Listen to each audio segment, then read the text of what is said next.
This episode of the Primal Scream podcast is brought to you by It Works independent distributor Kathy Sculla. Have you tried that crazy wrap thing? It tightens, tones, and firms any area from the neck down. It Works also provides a wide variety of premium supplements, along with a full skincare line. I personally use their multivitamins and greens, and if you're interested in learning more about It Works products or the business opportunity, call or text Kathy at 319-360-2009 or go to her website, kathysculla.myitworks.com. That's CATHYSKALA.myitworks.com. Wake up. It's time for Primal Scream.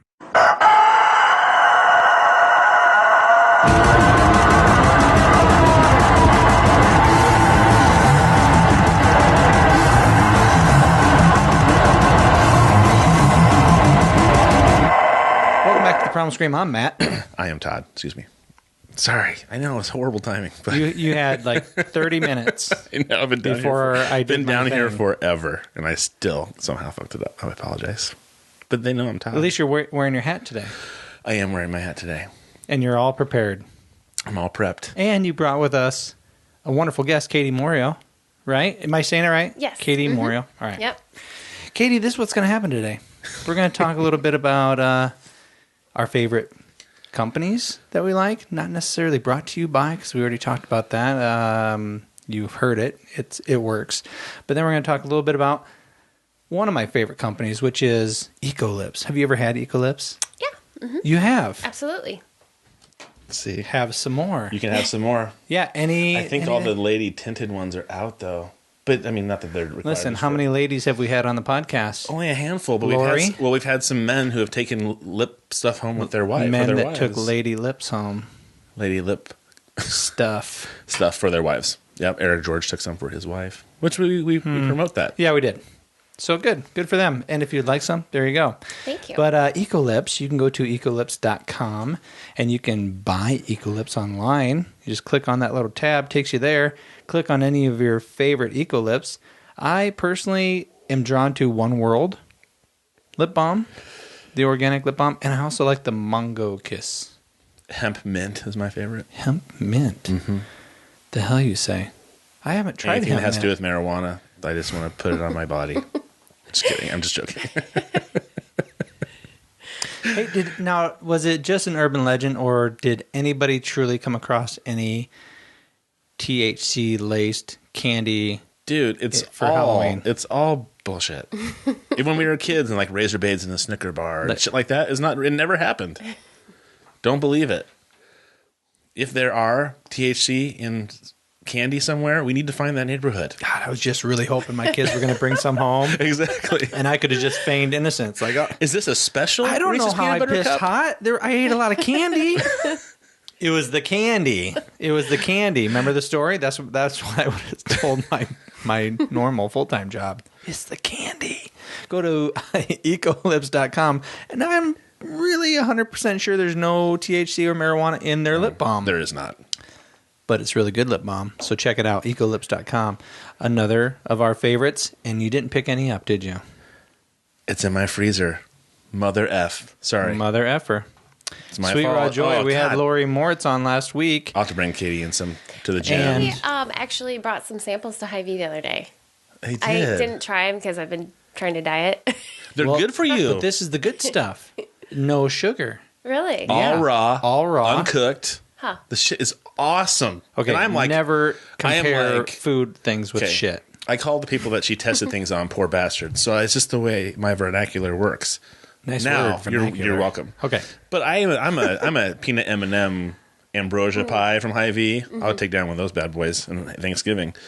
But this stuff is really tasty. Look at that. Look how yummy that looks. Now, she herself is a runner. She did some coaching of running. She didn't do a triathlon, but she did a marathon, and she did a couple of half marathons.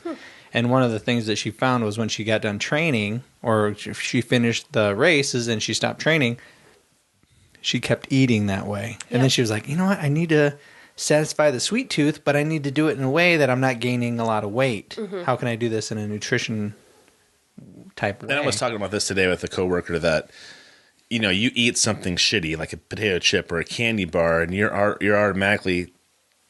automatically thinking about the next candy bar or the next bite. And I think, but when you eat something good, like a bunch of vegetables, something like that, you start feeling full, and you don't feel like, oh, where's my next thing happening from? You're being satiated. So I think Sweet Raw Joy does the same thing, because I could have a third of one of those little discs, those little round things, and I'm about done. It's so rich, and it satisfies my sweet tooth so well that I don't need a whole bunch of it.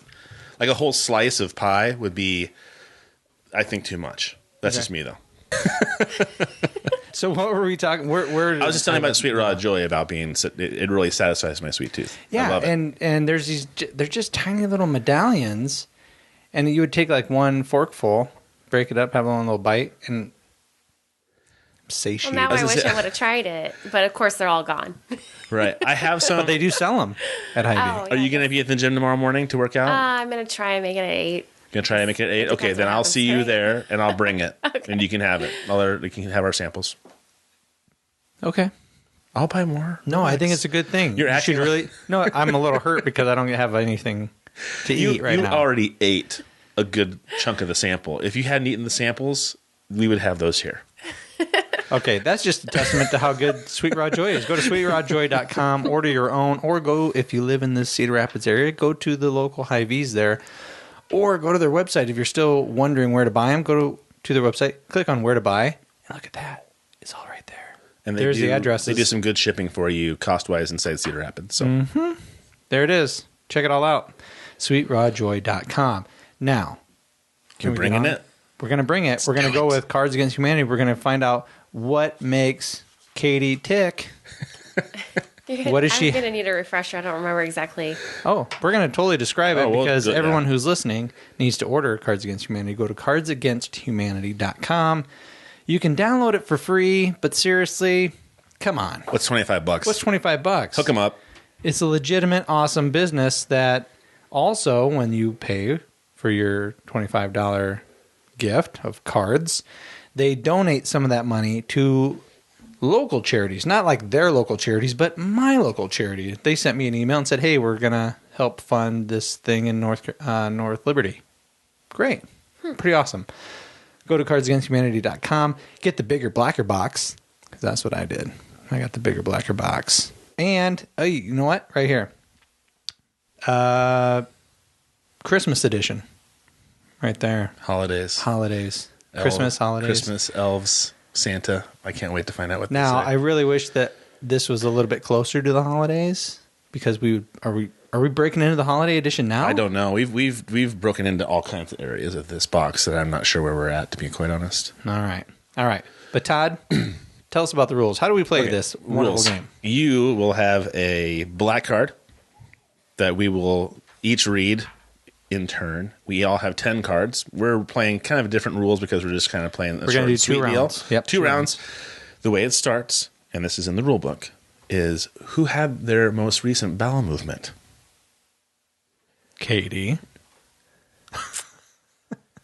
That's just such a pleasant question. It's to ask somebody I've never met before. Hey, how you doing? I'm Matt. And when was the latest time you pooped? I would say this morning. This morning. Okay. Todd. I'm going to say it's 6. I'm going to say 5:30ish. 3:32 p.m. Did you mark that because you knew you were playing today? Don't you? No. All I think about all day long rules. is this podcast. It says that in the rule. Yeah, it does. Oh, yeah. It is an official rule. It's an official rule. That's how you find out who started. Isn't that the best? God, I love it. Fan-frickin-tastic. Okay, so we've seen cards. It's kind of like, have you ever played ad-libs as a kid? Yes. You know, right? Mm-hmm. So it'll have a statement. There'll be some blanks where you peruse your white cards, and you're like, oh, that would be hilarious. Now, the cool thing about Cards Against Humanity is you can manipulate the person that's reading the black card, because when you read your black card, you have now become a judge. What's going to tickle your funny bone? What do you think is appropriate or inappropriate, depending on your personality? He loves gross, nasty stuff. And so Listen, are always playing you're off telling each other. the ending of the movie. You're shut ruining up. the ending. Shut up. We're always trying to I'm looking at him going, which one would he get? Is he trying to mind melt me? And I don't know, the Jedi mind trick? Or Am I going with the super innocent one? Because he thinks maybe Katie gave me an innocent one. Or am I giving him the hardcore dirty one? Because we did have a lady on who was handing out the little innocent rainbows and puppy dogs. Yeah, rainbows and puppy dogs. The whole time. I know that's her. Yeah, so I'm not picking that one. All right, are you ready? Let's do it. Okay, you can look at your white cards and peruse them real quick to see if, you probably have some. Here we go. doozies in Everybody there. driving in your cars. We're dealing. Where my thing? Everything's still. Are you All right, ready? let's go. Well, I'm going to just give her just a sec to kind of get her mind around what she's reading. Okay? Here is the black card. Okay. Don't fuck with me. I'm literally blank right now. Don't fuck with me. I'm literally blank right now. Dude, I have the... Am I going to turn red again? No. Oh, good. Okay, my eyes are closed. No. I'm looking with my bad eye. I can't see anything.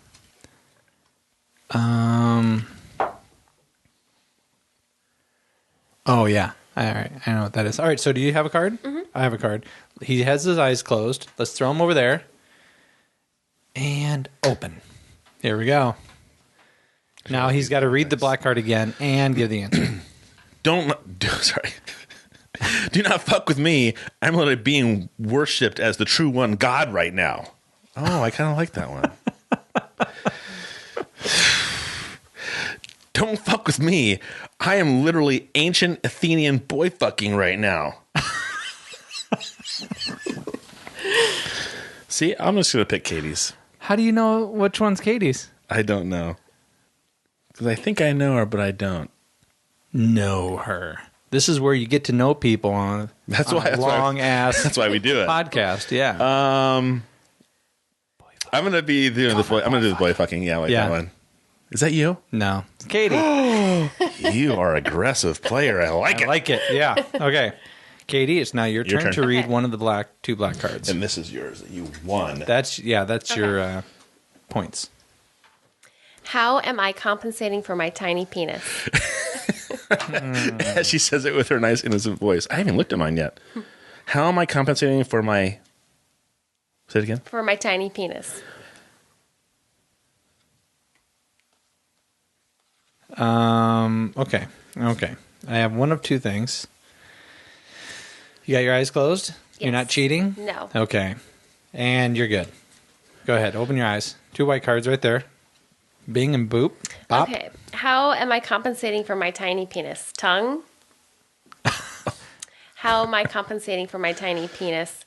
An unforgettable quinceanera? Okay, that's called a quinceañera for all you Latin lovers out there. Your quinceañera is your 16th Birthday party? like a little girl's coming to Oh, okay.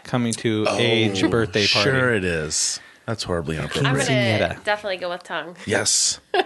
Son of a bitch. It just fits perfect. It does actually. fits. I just don't have the cards for it. Oh, it's my turn. It's your turn. Matt has 0. This is very, Yes. very unusual. It is. This is the best. Okay, we got a twofer. So when I say a twofer, when you give me your cards, the first blank, I'll read it like this.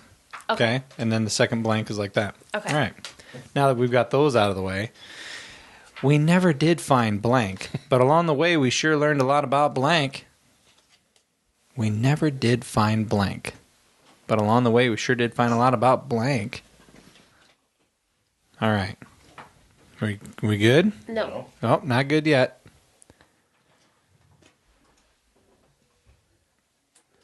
Okay. Okay, here we go. All right.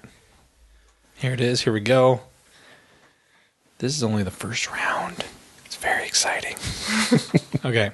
We never did find Jeff Goldblum, but along the way we sure learned a lot about a whole new kind of porn. We never did find Denzel. God, you guys are great. But along the way, we sure learned a lot about my boyfriend's stupid penis. Because if you're road tripping, you're going to find out a lot about your boyfriend's stupid penis. I'm going to go with that. That's mine. All right. I had a moment that I thought I had it. No, yours was great too, They're but basically the same. I was just yeah, that's pretty close. I was just kind of thinking of a road trip and what's going to be happening. And Yeah, okay, very cerebral answer. Good job. All right, here we go. You've seen the bearded lady. You've seen the ring of fire. Now, ladies and gentlemen, feast your eyes upon blank. You've seen the bearded lady. You've seen the ring of fire. Now, ladies and gentlemen, feast your eyes upon blank. you need to Shut up. deal with your issues over there. Deal with your issues. Okay, my eyes are closed. Okay, hold on a second. What did I do here? Okay, that and okay. Got your eyes closed? Good. Yep. And Katie's is on the ground. So go ahead. You're open. Open your eyes. Open your eyes. Katie's on the ground.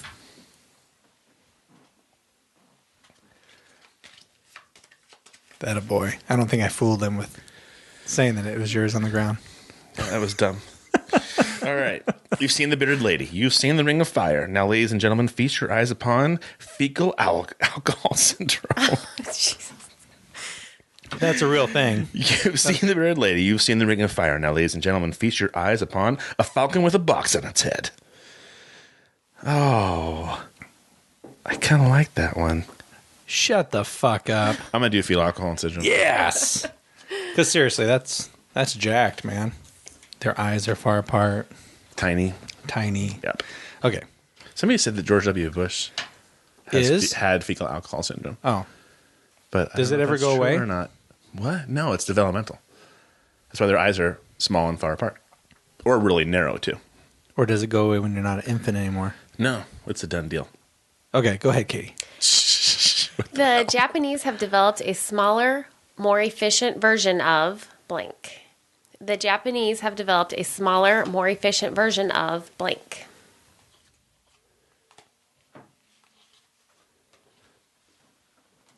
And you're good.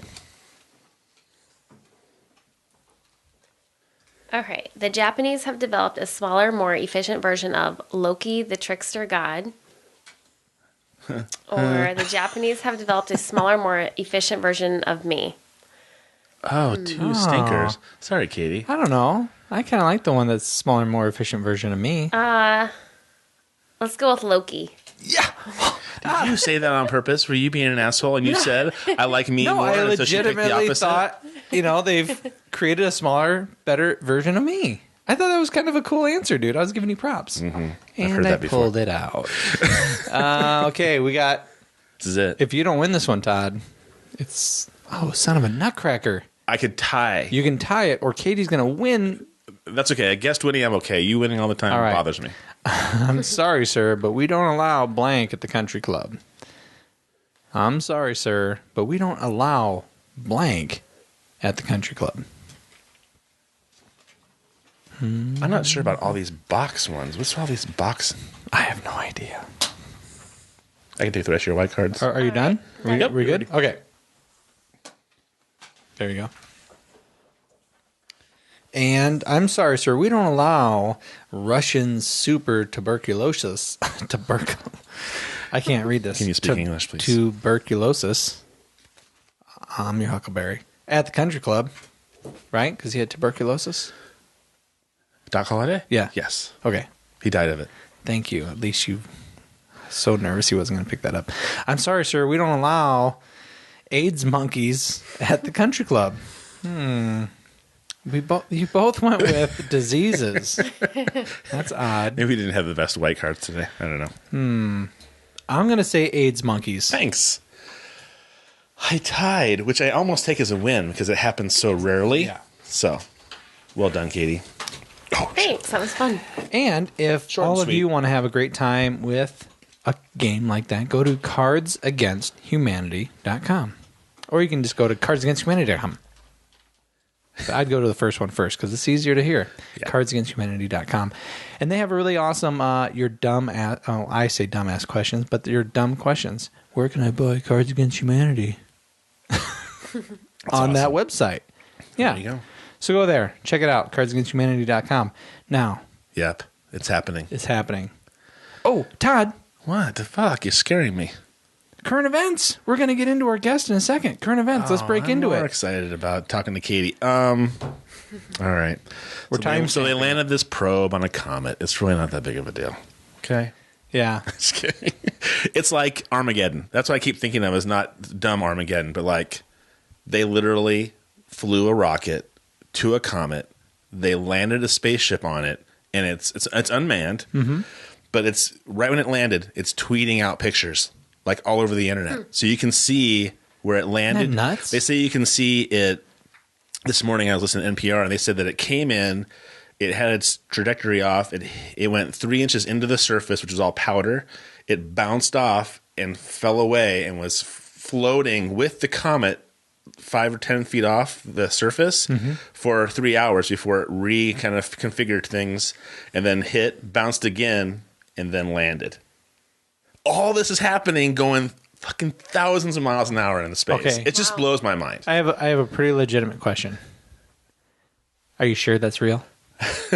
Because some people say we faked the moon landing. Yeah, we just saw So it. if Have we you seen fake- Interstellar yet? Have you seen Interstellar, the movie with Matthew McConaughey? You should go see it. Do you like It's 3 hours, but it's, Do you like in sci-fi the theater stuff? right now? Yeah. Oh, okay. Yeah. I'm a huge Matthew McConaughey fan, but Oh, I love him too. he's a good actor. Yeah, He's normally- hot. God, is he hot? Yeah. Normally, chicks say that.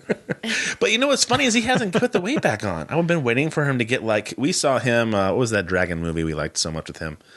Where Yeah, I don't know. he was in the movie and he was just yoked, just huge muscles, and we're like, holy shit, Huge what's body this guy been tattoos. doing? Yeah. And then Dallas Buyers Club, he lost 80 pounds, and all that muscle's gone. Wow. I honestly, I have no idea how actors can put themselves through that. Well, he I have starved a hard himself. time dropping 20 pounds. He starved me himself, too. and he popped a pill. He just popped like vitamin pills to make sure his body didn't stop functioning. His organs didn't stop functioning. He took pills, but he ate nothing. He ate like 300 to 500 calories a day till his body ate itself away. Oh my god. I remember seeing him on Jon Stewart Wouldn't you before be the nervous to like you're Hangry. never going to come back from this? I'd be hangry. hangry. Be angry. And I'll tell you Really what. I fucking tell you what. angry. His breath was probably horrific. When they burn their muscle and their sugar like that, it's bad news. It comes out of your pores. It just smells bad. Anyways, Yucko. yeah. Anyway, so he was on Jon Stewart, and Jon Stewart's like, "Hey, I don't mean to say anything, but are you okay?" And he's like, "Yeah, I'm in the middle of. I just finished up shooting this movie." And he stood up. He goes, "First of all, this is my suit." He stood up, and it was all clipped with like this girl's hair clips all down the back. They had pulled it in and clapped it because it was like this far too wide on his back. Wow. It was crazy. I Yeah. felt, And that guy had a really phenomenal physique. holy mackerel. Yeah, exactly. So, we were anyways, talking about Interstellar this was a pretty amazing Yeah. movie. It's 3 hours long, but it has to do with like time travel and space, and they do a lot of different kind of cool things. But it's really a love story between this dad and this daughter. Oh, But, yeah. So amazing. if you've got a daughter and you're a dad, is about that close to tears. Oh, about yeah. an inch. An inch away from tears. I got a little verklempt. Got a little tight right there. Yeah, for and sure. you don't even have a daughter. I don't even all have a you can daughter. spit I have out a- is I have boys. kids. You're right. All I produce is men, but it's beside the point. Boys. We'll see what kind of men they I have a grow up to be. man. Thank you very much. Oh, that's right. Junior. How quickly you dismissed Junior. And you know him. Anyways, so I see movies like that, and then I think that they are actually doing something. They're not traveling through wormholes, but to travel next to a comet and all the trajectory and all the math and all the shit that goes into that just really boggles my mind. It makes me think, too, why can't we solve more problems here? If we can get the trajectory of a comet down to land something on it, it's and it called fucking wealth. tweets. It tweets when it lands. It's called greed. You think so? That's it? I think that's the only issues. I think wealth and greed. That's the. If you could get away from that and you could just be like, you know what, this makes the best sense. This is the right thing to do. Then I think racism and I think bigotry and how we treat women. I think all that stuff would kind of go away. I think everybody would be like, yeah, that's the cool thing that we should really focus on that. It just makes sense to do It the just right makes thing. sense. But I think greed and when all you're worried about, because I really want to get back to this comet thing because holy shit, if you have something attached to something that's going to be going around our Milky Way, is it our Milky Way or just our sun? I think it's our galaxy. I don't know for sure. The data, the pictures that it's going to be able to take, and when it comes back around by us, that it's going to be able to send us. You're going to be like, holy shit, there's like 47 spaceships. There's 47 different alien races out there that we had no idea about. The scary thing is that the size of it is like the size of North America. It's a huge comet. Really? I mean, like it's what they call an extinction comet. It would annihilate everything instantaneously. Just done deal. It's just so big. That's just crazy that you could land something on that. But I think, again, cool that you could put something there. It's going to go around everything that we know of and take pictures of stuff that we're like, oh my God.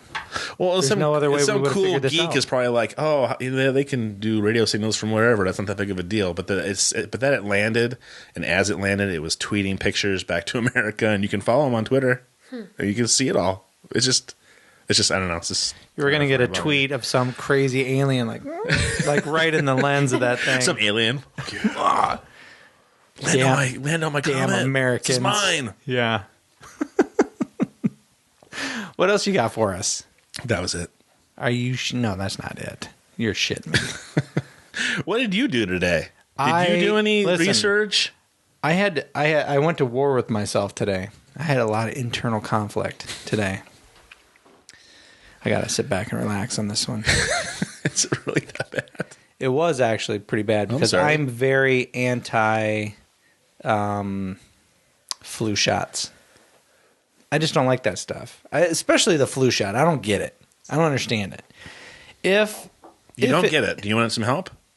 No, I think it's fucking stupid and you can't change my mind. So they give you a little bit of something that's bad. Your body builds up a resistance to that, and that helps you fight off a full-fledged attack. One strain of flu. So if that strain of flu isn't that strain of flu that's coming around, your kid's still fucked up. Okay, so one out of three. Flu. It's the one flu. out of three. It's a cold. What if you get you take one of three out from your kid? What's wrong with that? Listen, it's a cold. Yeah, but people die from influenza. If you don't let your body get sick every now and then, you're taking away this whole part of the human race that has existed up until technology recently, which is the strong survive. Okay. You know? And when you keep pampering and you keep giving people shots and you can't let your body build a resistance on its own, a natural way. I think they mainly give it, now everybody gets it, but it's mainly for the elderly. And children, pretty much. Yeah. Have you gotten one usually every year? Well, at Hy-Vee, I've given probably 500 flu shots this year. I was going to say you have big signs when you walk in the door. Funk.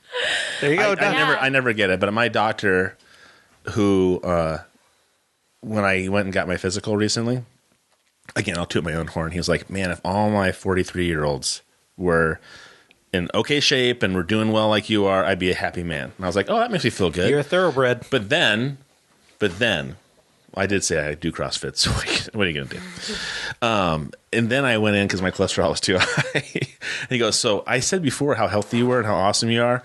Now I don't want you to die of a heart attack or a stroke in the next 10 years. Can you do me a favor and cut back on these things? So you were talking to me earlier before we hit record about this whole cholesterol thing. Yeah, that's why. So come forward with it. So he said I need to cut back on my animal protein because of all the fat. And I try to eat a lot of buffalo and chicken and things like that. Buffalo is my absolute favorite. I don't eat a lot of red meat at all, beef or pork wise. And so I was kind of going, that's kind of odd because I don't really, but I do like bacon. Take away the pork part. I've eaten a lot of bacon recently, and but my cholesterol was like 246. It's pretty high, and but there are other parts of my blood work that he said were all great. I just need to bring this one thing down. Then I hear today that hormone therapy can help lower your blood pressure because your arteries, they're thinking that they found the reason why your arteries where you read clog. this so I can bring it up? No, I don't.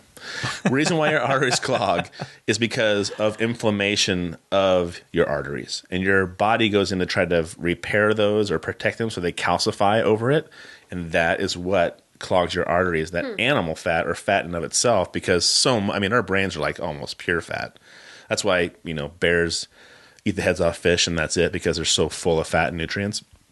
And so they say that that's why fat's a good thing. in that it's actually the inflammation of the things that we eat that cause inflammation in our internal organs, that cause our bodies to try to defend it and repair it, and that in turn is what clogs our arteries. It's so new to me that I'm not sure. I'm not going to say they're wrong, but it certainly didn't. It didn't right away go, oh sweet, now I can start eating more pork again. I didn't have that reaction. My reaction was like, okay, good, because the way I'm eating now is much more anti-inflammatory than what I was eating, so I felt better about that. But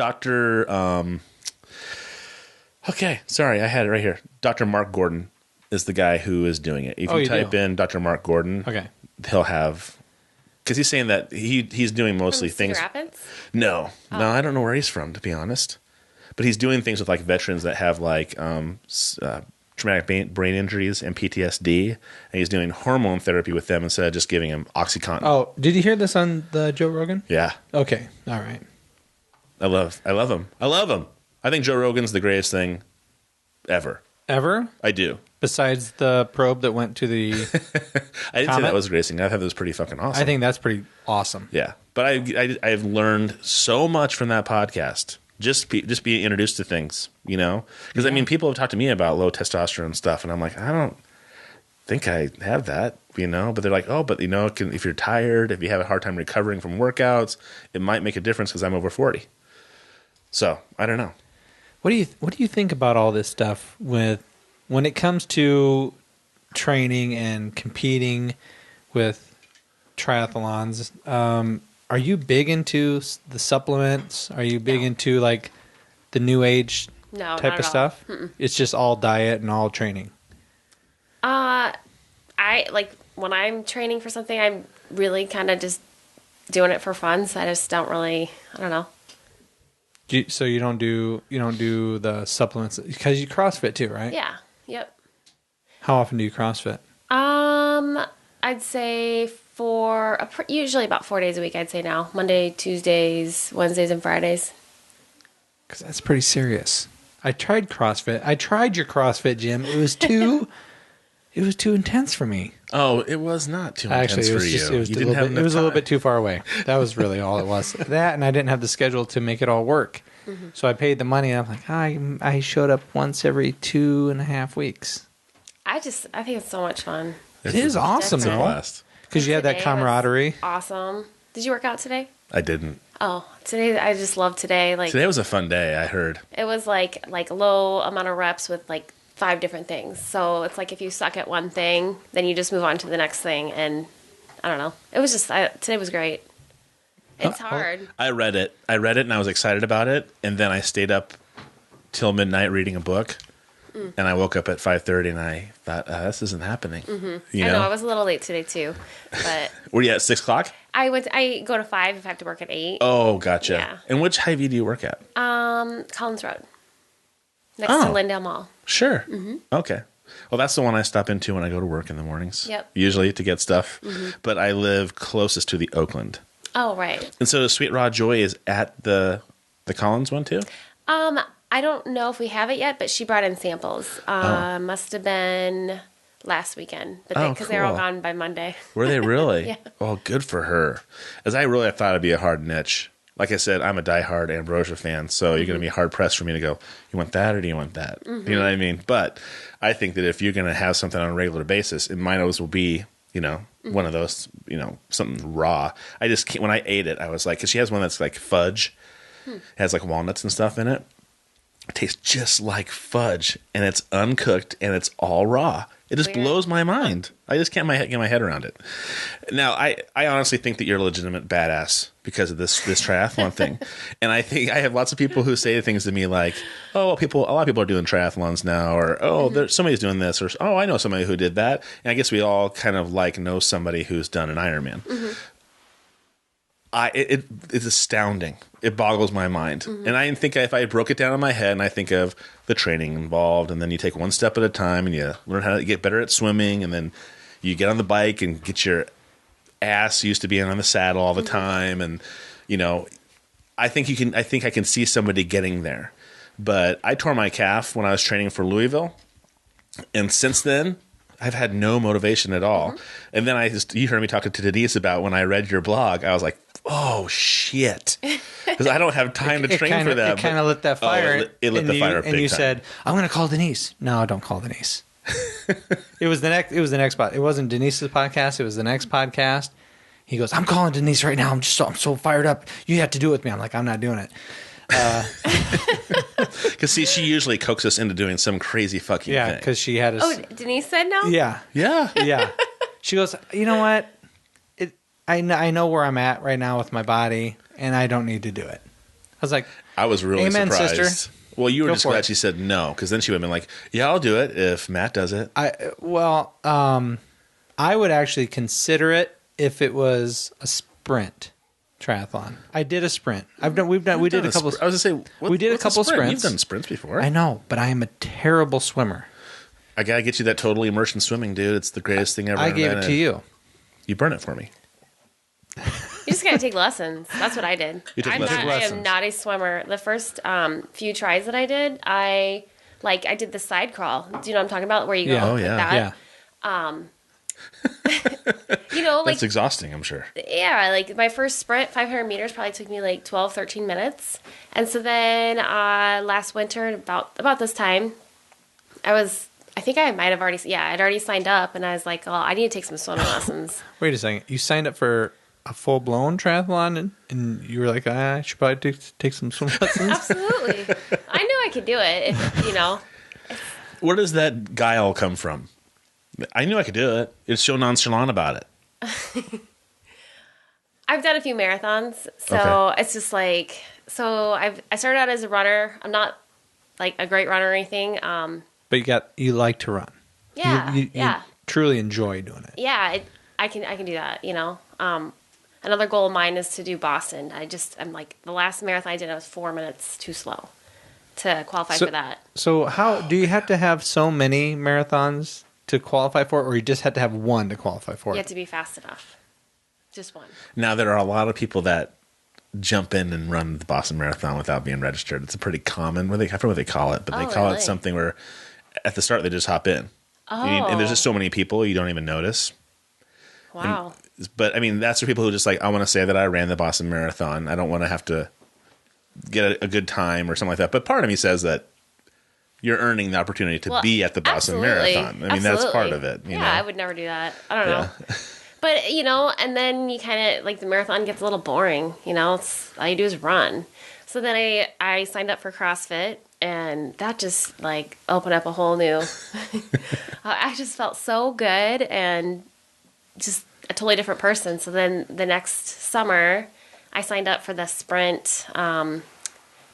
Right. Yeah, think. out at Palo. Yeah. And again, I can barely swim. I did the side stroke, but I was like, oh, this is awesome, you know? And then I'm like, well, I'm going to do the Olympic high V because it's free for employees, you know? Oh, cool. So I went and I did the whole thing by myself. And I'm like, wow, I can't believe I did that. That's awesome. And so, And how does it break down? What is the sprint versus an Olympic? it's about double. Okay, and what are the The distances? sprint is a 500-meter swim, and then 15-mile bike, and then a 5K. Okay, And then the Olympic is about double that. double that. Okay, And then, so after I finished my first Olympic, I was like, I think I could keep going. And so then after God doing bless you. CrossFit, like, you know, you and I, we started about the same time, I think, right? Yeah, we did. Okay. So I think I'm a little mixed up in my story here, but I did the Olympic that summer, and then I joined CrossFit that fall. And after doing CrossFit, like, all through the winter, I was like, I think I'm going to sign up for a half. So I was like, oh, I can't believe I did that. And it was just on my mind, like, all summer. And I didn't really train like I probably should have. But I did the Pigman half. right. And then at the end of that, I was like, I think I could maybe do a little bit more. So then after that, I was like, okay. Like, and I went to camp. I'm not a very good biker. I can Okay. bike a lot Okay. of miles. Like, I've got good endurance, but I'm just not very fast. So we went to Canada and biked in the Canadian Rockies, like mountains and all this stuff. I mean, Yeah. we did it. It was fun. Like, we only did like 40 miles a day, and it would take us like 12 hours, you know? But anyway. It is the Canadian Rockies. I mean, Wasn't the half Pigman the first one that you tried to do? yeah. Uh-huh. The half? Did you do it? No, I couldn't do it. I couldn't finish. There was that was the hot. bike. The bike thing was the where you got caught I don't up, right? like that route. And It's hard. the bike was really tough, and I just totally cramped up going And into hot. Urbandale. I totally cramped up, and I was like in that mindset of like I'm not quitting this. I can't stop, and so I'd walk until my legs loosened up, and then I get back on the bike and go. I go like a mile, and then they cramp up again. And I get off and walk, and then at one point I'm just like, I can't.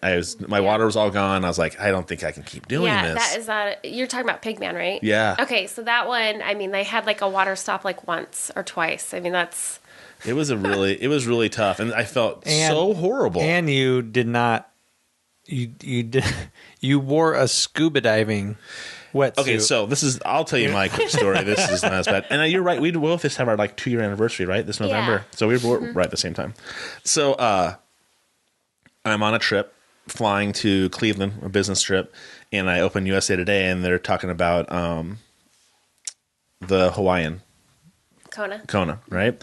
And so I'm reading it going, wow, that's really incredible. That's so neat. I'd really love to do a triathlon. Mm-hmm. I come back, my wife and I watch Real Sports or something, and it has that dad who does Ironmans with his son in a wheelchair. Have you seen that? He pushes him and drags him. He drags him in the boat for the swim and then runs with him and bikes with him, right? And I thought, oh, criminally, if this guy can do that, and he was older than me at the time, I was like, well, then I should be able to try to do that. Mm-hmm.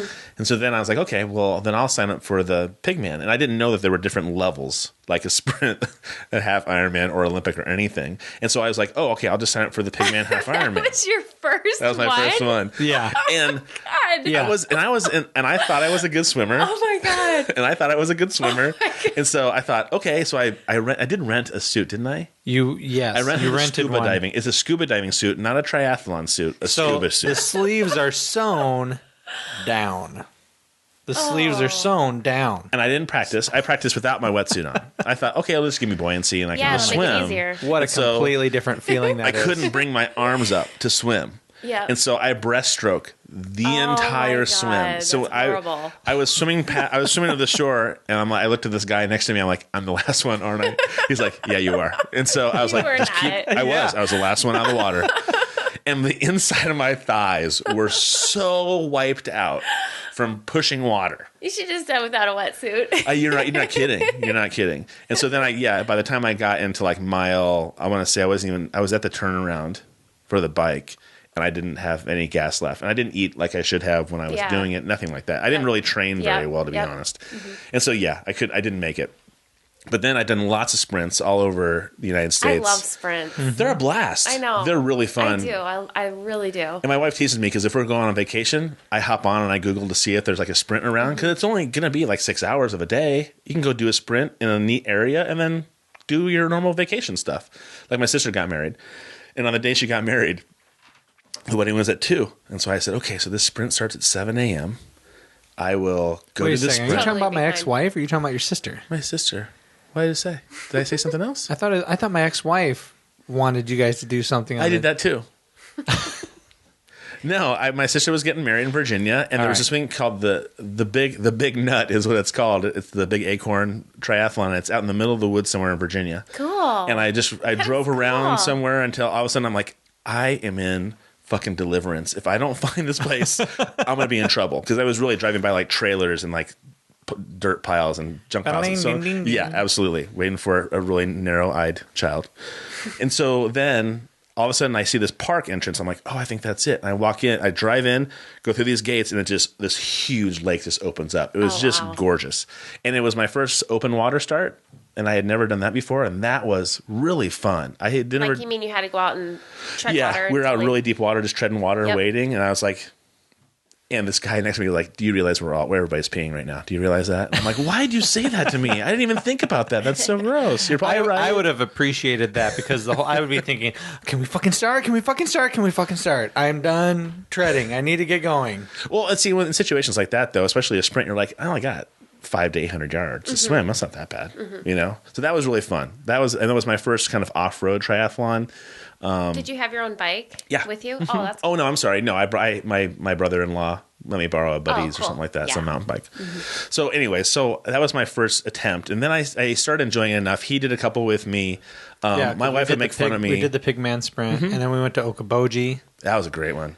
Beautiful. Oh. If you can ever get up to Okoboji and do a sprint. Oh, no, it's not a sprint, but it's not an Olympic. It's kind of in between. Sometimes they have weird. Yeah, because it was a little bit longer. But it was like swimming in the ocean. Like you would see weeds coming up from the water was so crystal It's not clear. like swimming in the ocean. All right, listen. She will know what it's like to swim in the ocean because she's doing Alcatraz. I can't believe I She got Oh in. my God. That's the look he gave me. Fucking crazy.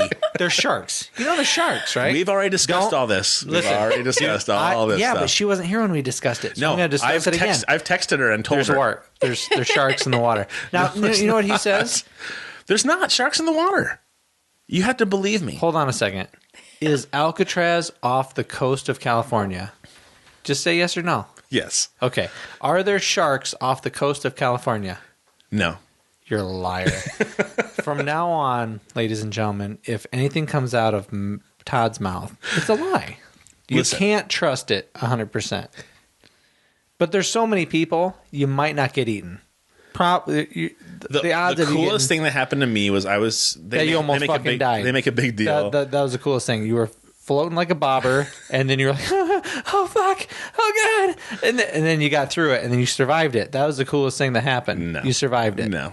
At one point, they make sure to tell you, like, stop when you're at some point and look at the Golden Gate and look around you because it's so incredible. And nobody else gets a view like that, right? And when I did that, the seal popped up like 15 Oh my God. feet away. And I was like, holy shit. And he looked at me and was like, oh, whoop. And he was gone. It was kind of cool. Yeah, I got to get out of here. There's a great white shark. There's no other marine life. There's no other marine life besides Sharks that. freak me out, man. Dude, there's no sharks in that water. Why can't you believe me? I saw a picture one time on the internet where this great white was coming up out of the water and it was going to eat this guy that was on the ladder hanging from a helicopter, and there was a Golden Gate Bridge. That's real. That's real. There's Everything no on the internet is no real. Photoshop at all involved. No, in that. everything on the internet Well, is real. I heard that they put something in the water that makes Deters? them- yeah. It's all the pee. Oh yeah. It's the 5,000 or so people peeing in Now the listen, water. I have not done an Ironman, and I've never been at the swim start for the Ironman, but I have never experienced anything like diving off that boat into that bay. Oh my God. That I know. I'm kind of scared. How can you replicate that? I don't know, because it was exciting. Like I just remember my heart just racing because there's 2,000 people on this boat and you're all sprawled out because you're on it for like an hour, two before they even get out to where they need to be. Laying around just trying to relax. You know, people are sleeping and snoring, people are eating and just kind of hanging out. And then it's like, it's time to go. And so then you get to watch all the elite athletes take off, and that's pretty neat. And then they start corralling you like a herd of cattle, down the stairs, out the doors, and this lady is screaming at you going, don't stop, go, don't stop, go. And you're like going, fuck, okay. And like everybody's just going out this thing, and you come to the ledge, and it's 12 feet drop, and there's the ocean. 12 And you just run, you jump. Oh God. And the guy's like, don't tread water. When you hit the water, you go. At least so you can get out ahead of people. Don't start swimming necessarily, but just get out. Because people are jumping on top of Do you. you jump or do you dive? I jumped. Okay, I think I want to jump. Yeah, I wouldn't dive because you'll have goggles on. You'll have to have Oh, goggles. okay, yeah. So, Okay. but that's what happened to me because she had me so anxiety filled. Is that they were saying that you should jump in with your hands over your goggles so that they don't rip off your face. And then they said, don't jump when you jump in. Keep your arms out so you don't go too far underneath the water. So And how so can you do as both? I ran, I was You're like- running off the. I was running off the edge, and I'm not kidding you. I was like, "What do I do?" And I went like this, and I went, boom! I went so fucking deep under the water that I remember looking up like this, and I could see people jumping in above me. I could see the bottom of the boat, one of the safety boats here, and I could see the bottom of the barge right here. And I'm like, whoa, I'm really fucking deep. And I started swimming up to the surface. And of course, my body's going, because it's like 51 degrees, right? And I was just like, my body's just going, like just in shock. It still amazes me that you're even here talking to me.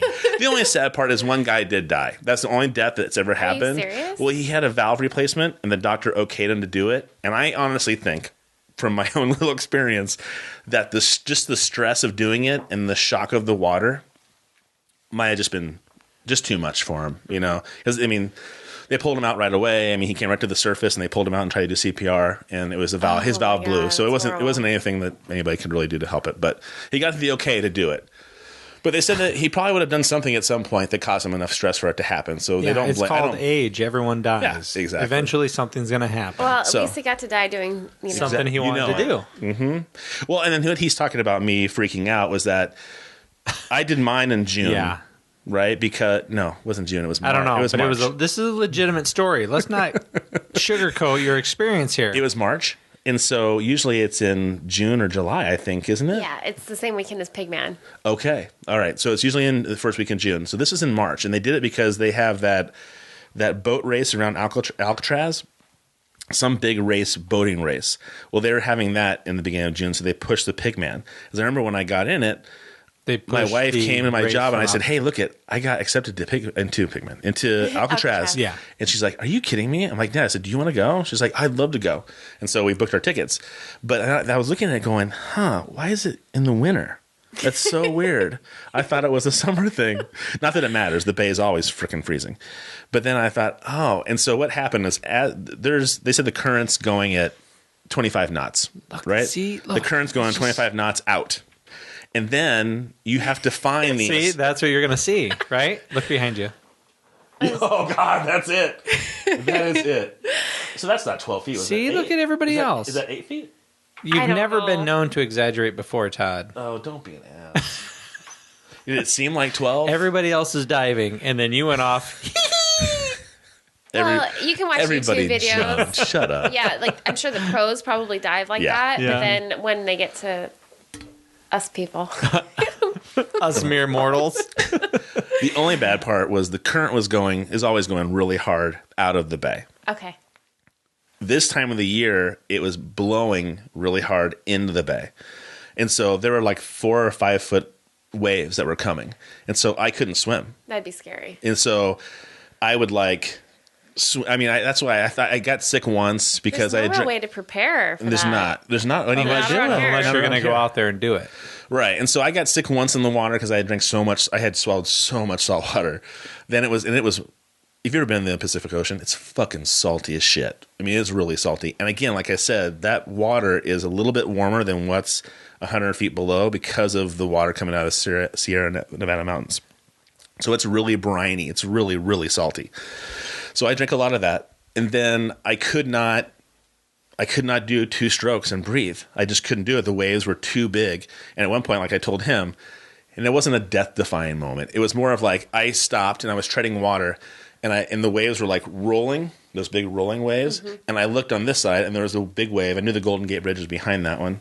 There was a big wave on this side, and I couldn't see in front of me because of the waves. And I thought, man, I really need to get moving here, or I'm going to be in trouble. Because I can't just sit here and bob up and down the water with these waves. Yeah. So once I got flat on the surface, and I just would do 1 stroke and see where I was going, and then do another stroke and look where I was going, and just kept doing that over and over again. I did the Pigman half swim in 45 minutes. And that's 1.5 miles, right? Or Yep. Okay. So this is 1.5 miles. Okay. This is 1.5 miles as well. It is the same. Yep. And it took me an hour and 15. Oh my God. Because I wasn't prepared for it. Yeah. Now they say in the summer the waves aren't as high. I think so. It might be a little bit better, time to do it. But that was scary. But the bike is fucking awesome. The run is awesome. I mean, it's just the most beautiful I'm really thing. excited. And you're gonna stay with friends out there? Well, yeah, this guy that I met on Ragbri last year. Hey, we all find good friends on Ragbri. Yeah, he seemed really cool. Awesome. Brian E. Okay. So thank you, Brian. Is your fella going with you? Yeah. Good. Okay, Yeah. good. All right. Yeah, we both met him. Oh, cool. So, yeah. Otherwise, That's there's awesome. what kind of serial killer home place do you promote? You mean Like- Airbnb? Airbnb. Like It's not a I've used it. All I'm saying is that you're staying at somebody's house. They could have cameras set up. You're right. They could have somebody's skin suit ready to go. Oh, dude, you're so bad. It's not a normal hotel situation, and I'm just saying there's weird people. Crazy people. I'm sure Airbnb, I'm sure everyone that listed in there is great. I spent a week in one in San Antonio for my son's boot camp graduation, which is a year ago. A year ago already. Isn't that crazy? That is crazy. But Airbnb is awesome. And you can find places like in San Francisco. I found one in Brooklyn that is right over the George Washington Bridge. This guy's apartment that he had taken a bedroom and turned it into like a little mini apartment. And it was $300 a night. And you could walk across the bridge to downtown Manhattan. I mean, why would you not try that? Well, that's true, I suppose. I guess if they have a skin suit hanging up, you might want to not try it. You know what we could have tried? We could have tried the Airbnb for our... oh, yeah. For the... Michigan trip. Our Michigan trip. Did he ever tell you about our Michigan trip? We interviewed a demonologist. Oh. And she cleanses houses. The house is clear. Right? So we got up there and we didn't have anything set up.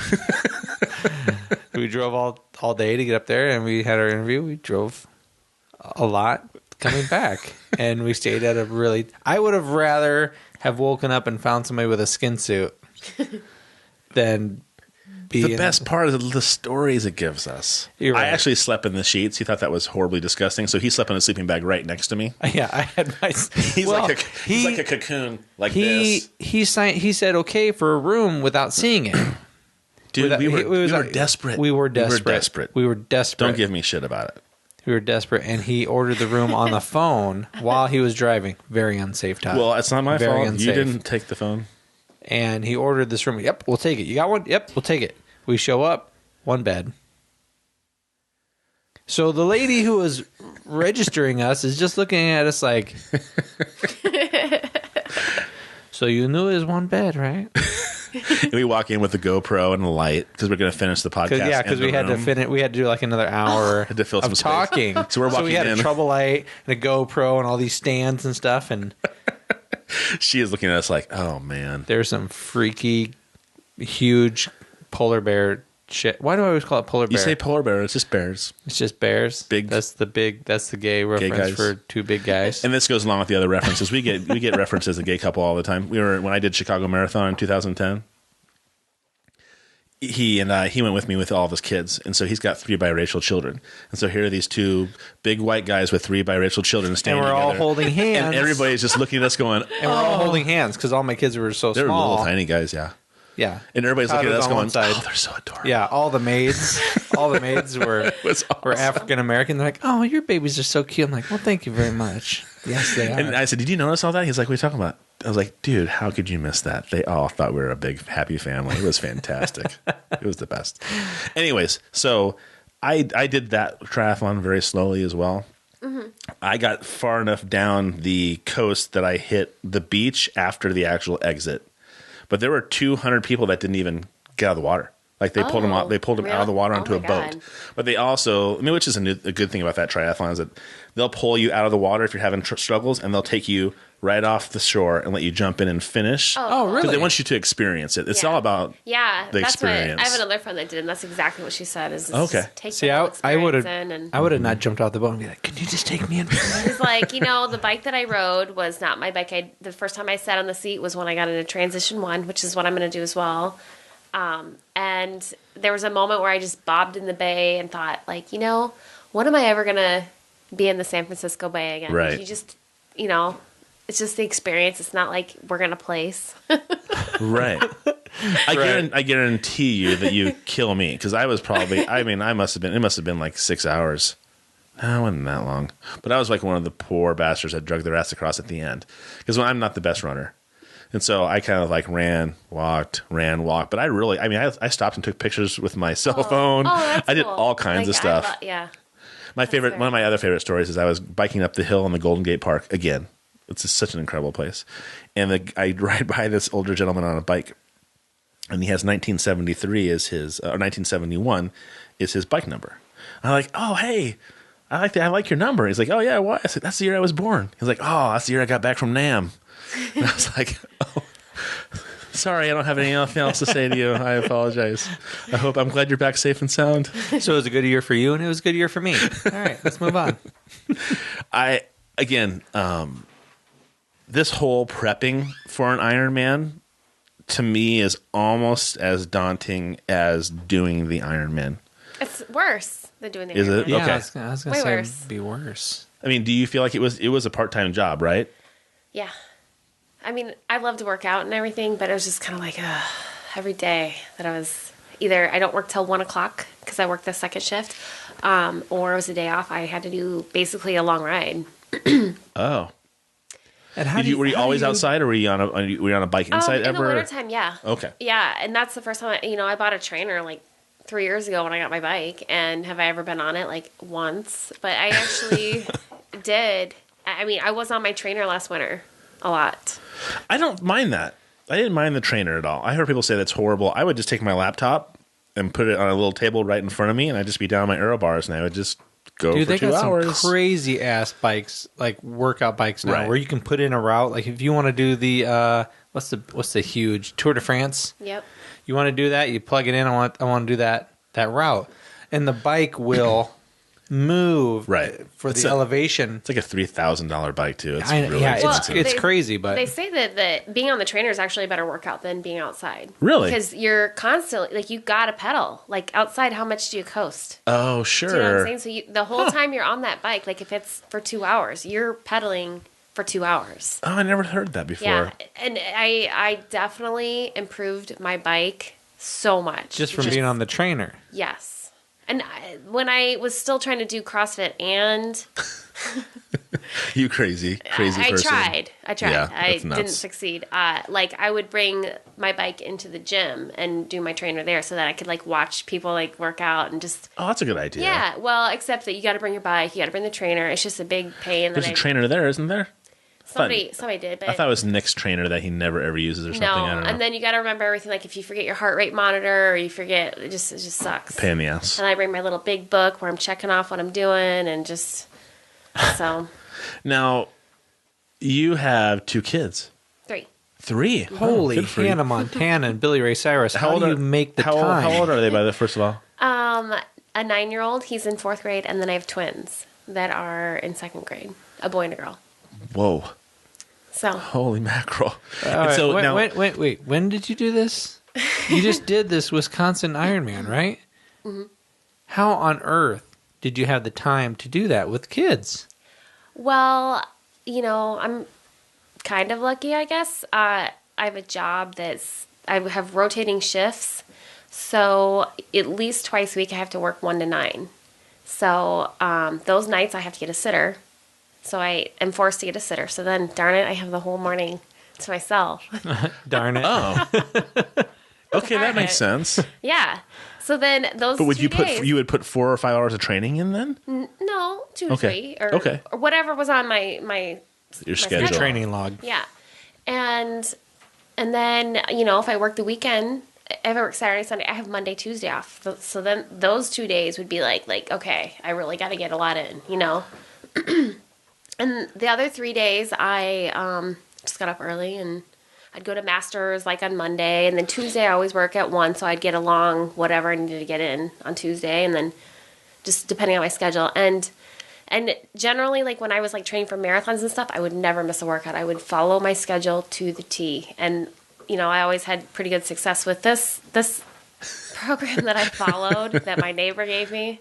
It'd kick your It ass. was like for a pro or something because, they're like 17, 18 hours like towards the end. And Whoa.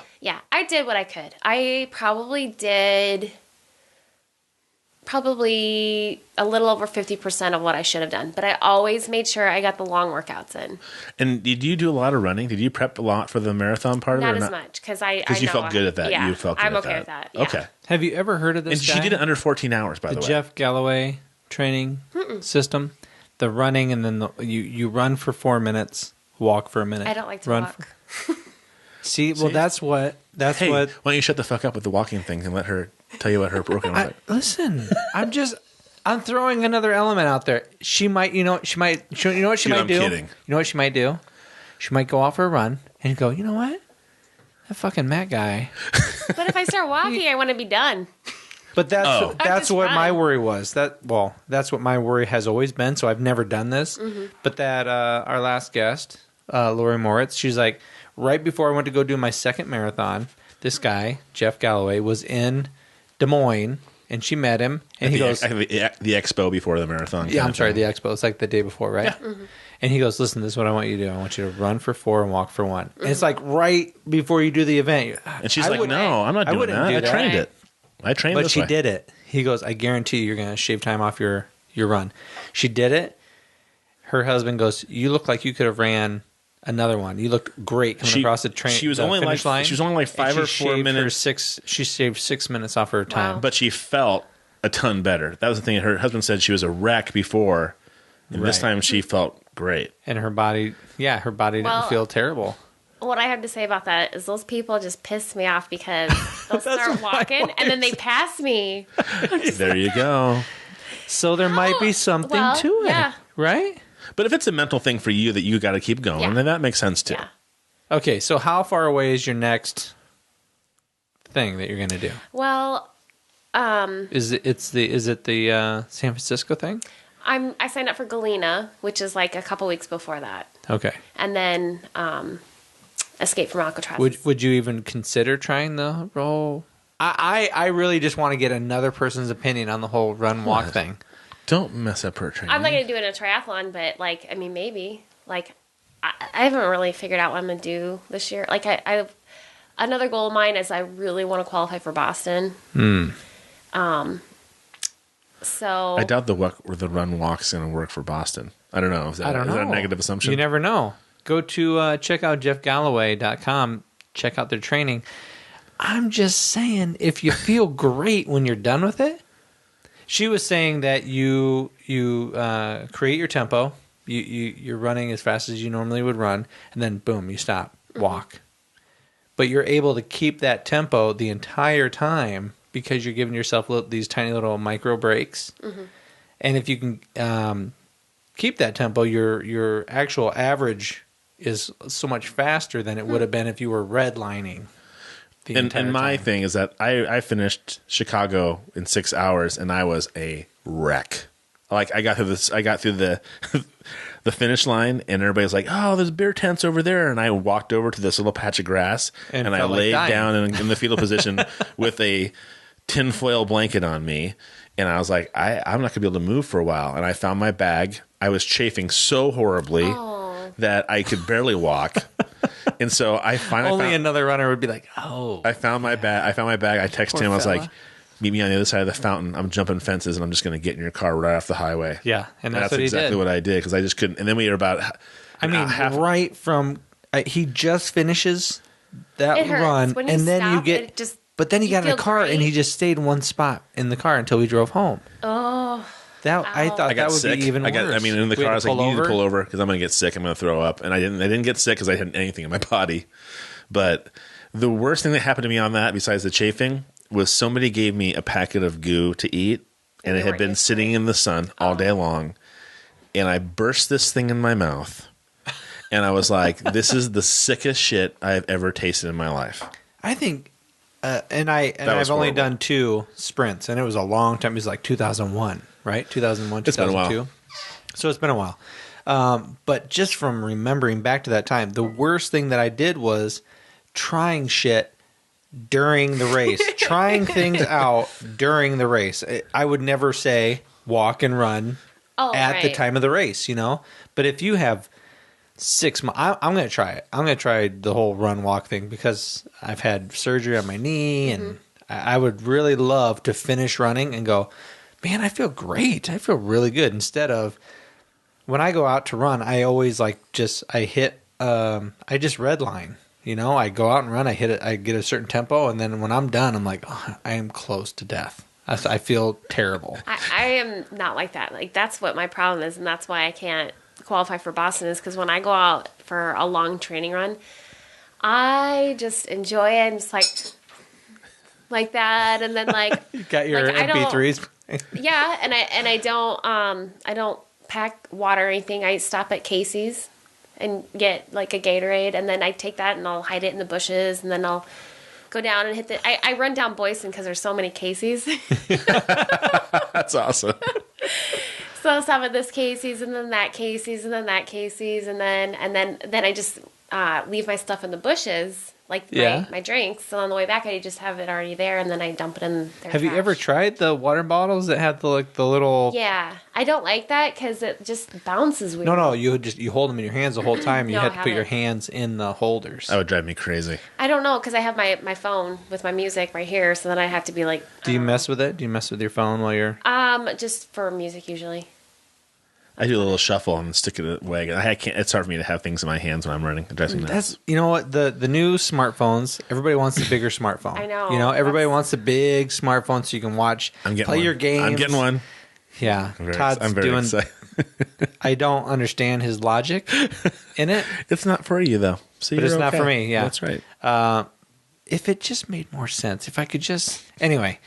But everybody wants it to be bigger. But then you go run, and it's like running with a brick, and it's bouncing. And I mean, unless you strap it down to yourself really tight, even if it's on your arm, it still feels. It kind of throws your gait off. Oh, you're so goofy. It doesn't throw your gait off. I've had my phone, this big, huge phone, strapped to my arm. Yeah. Hold on a second. Bluetooth what you're telling us on. right now is that there is a holder big enough absolutely. for your arms. Absolutely. Oh, don't be an ass. I thought you meant my phone, you dick.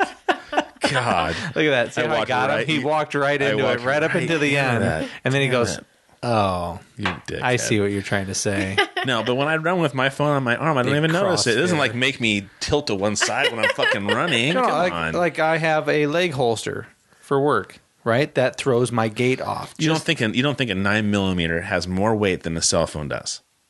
Who's to say I carry a 9mm?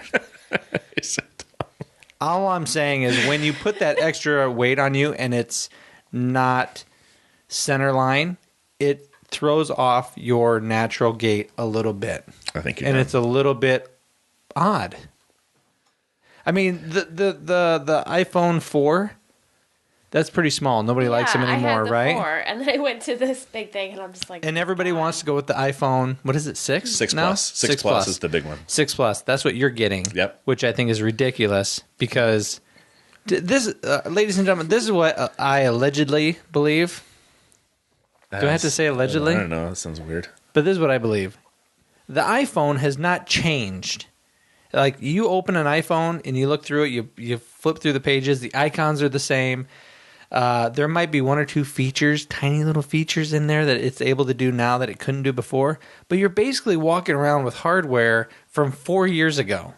It's exactly the fucking same. Whereas a Samsung Galaxy or an HTC or any of these other things are able to do things that the stupid iPhone is just, it's locked in. You can't have the same capabilities that with an iPhone that the Samsung can. And my excuse was that I got this phone because I wanted a bigger screen, and that's why I got it.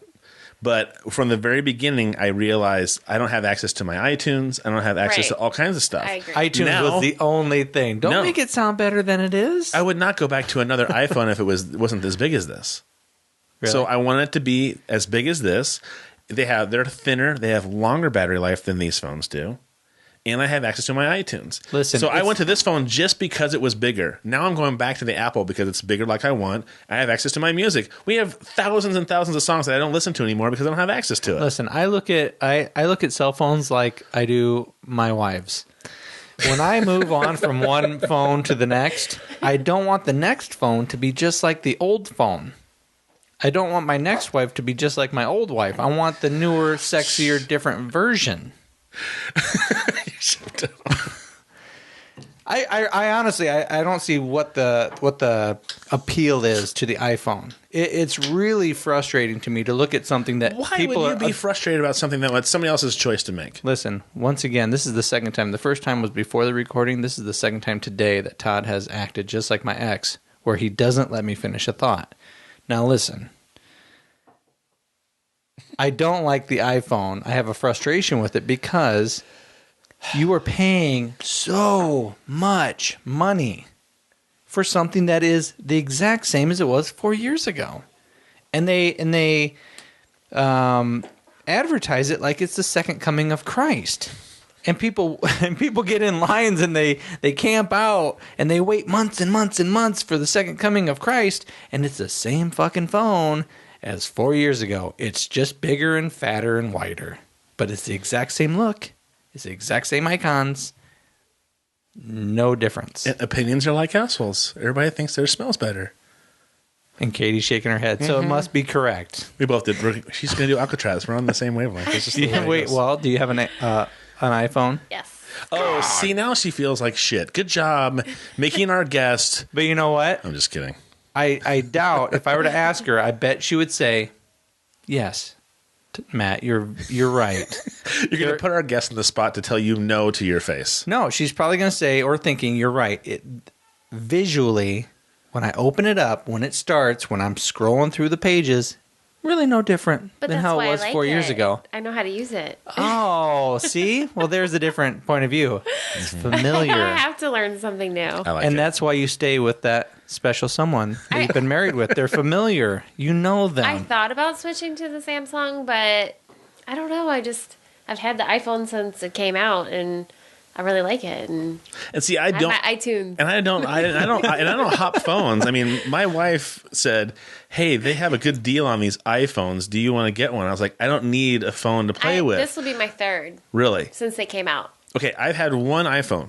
Since iPhone period came out, not since. Do you have the iPhone 6 now? Yes, this is the 6. I had the very first iPhone, Yeah. and then I had the 4S, and then I dropped off a roller coaster. Oh shit! So now I have the 6. All right. And see, I had iPhone 3 after I had my flip phone, which I thought was just perfectly fine because Is all I 3 needed. the first one? Is 3 the first one? I think 3 is the first one. Yeah, that's what I had. Or when too. was mine in 4? I think mine was a 4. Mine was a because 3. I had a flip phone for a long time because I saw no reason to use my phone for anything other than make phone calls. I thought everybody else is stupid. And so then my wife's like, so they have these iPhones on it for a good deal for 2 of them. Do you want to do it? And I said, fine, I'll do it. And then, of course, I'm like everybody else, like, I'll never go back because it's the greatest thing ever Yeah. for have a smartphone. Uh-huh. And then I had that for at least 2 years because I had no need for another phone. Same here. And then I thought, okay, I want a bigger phone. I usually don't switch phones. I don't get every year get the new greatest latest thing. I thought it's a bigger phone. I like that. I watch Netflix sometimes. I watch things waiting for my kids. I want a bigger phone. And now I am missing the familiarity of Apple, and so I have the opportunity for a small amount of money, buddy. It's okay. To go back to my iPhone yeah. to the familiarity. Thank you very much. That's the biggest thing for me is the familiarity. Okay. Just kidding.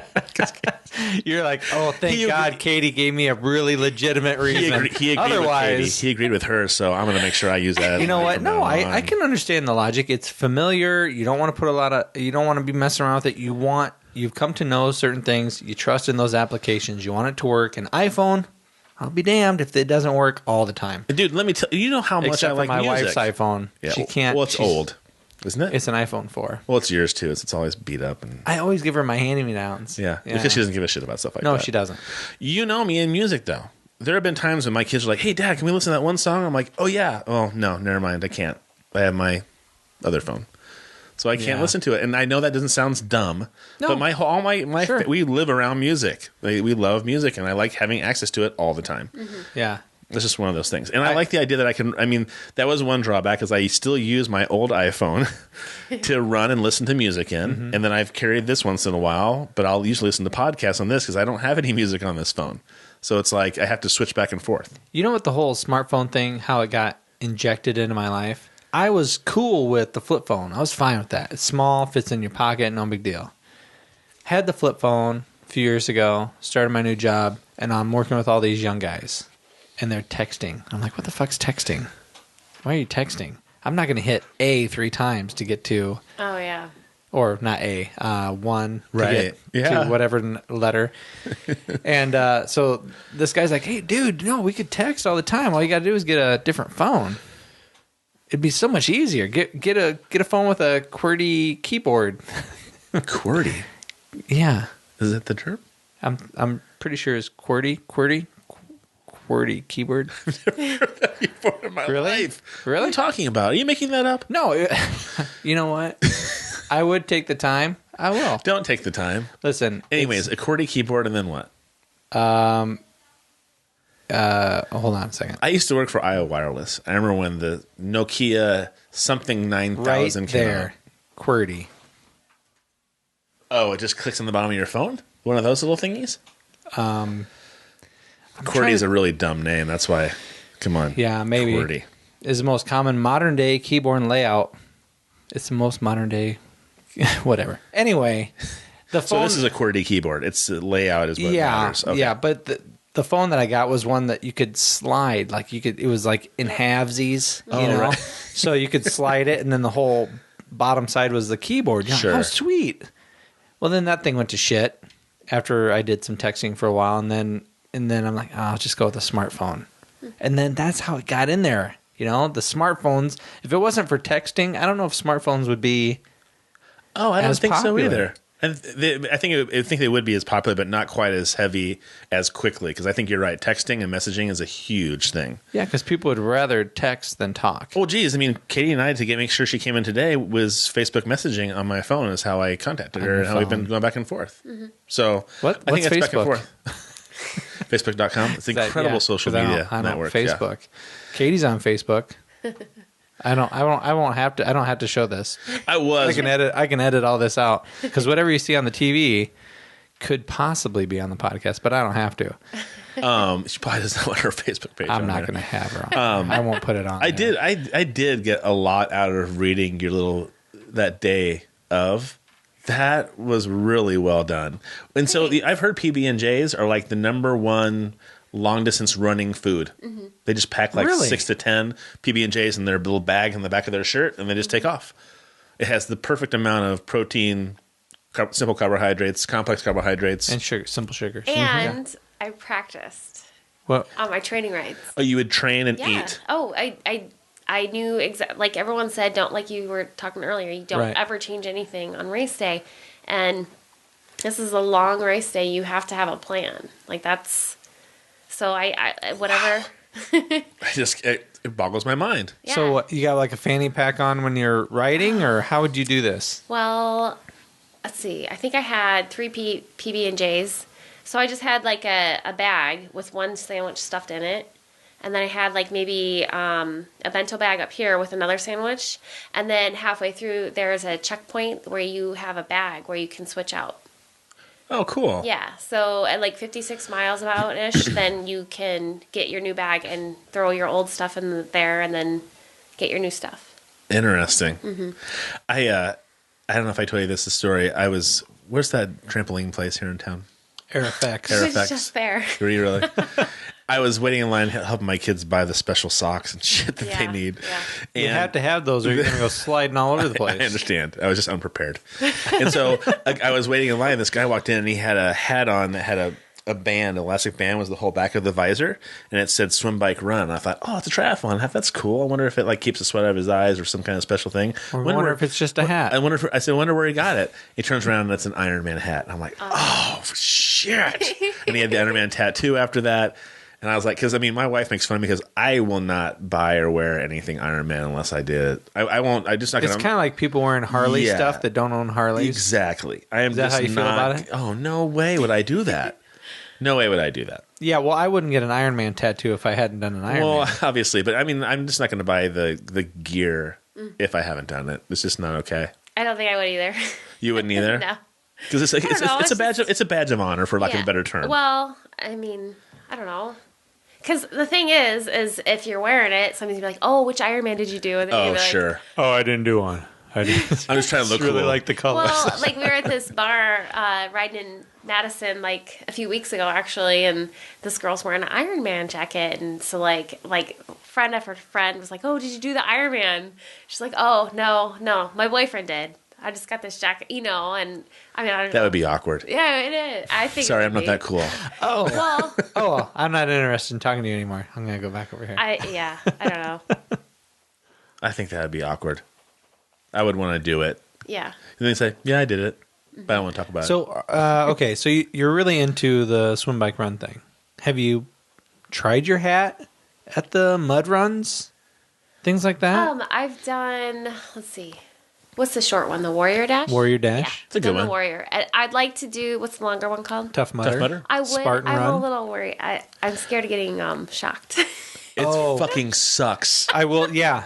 It is the only thing that keeps us from thinking about, we're in for next year. No, Yeah. I'm in for next year. I'm in. I'm down. I'm not in for next year. You know why? I do not want to do that again. That's shocking. I might just run around that because that was fucking horrible. And I don't want to do You it know what? again. Yeah, you could run around it. Is there any way to not get shocked?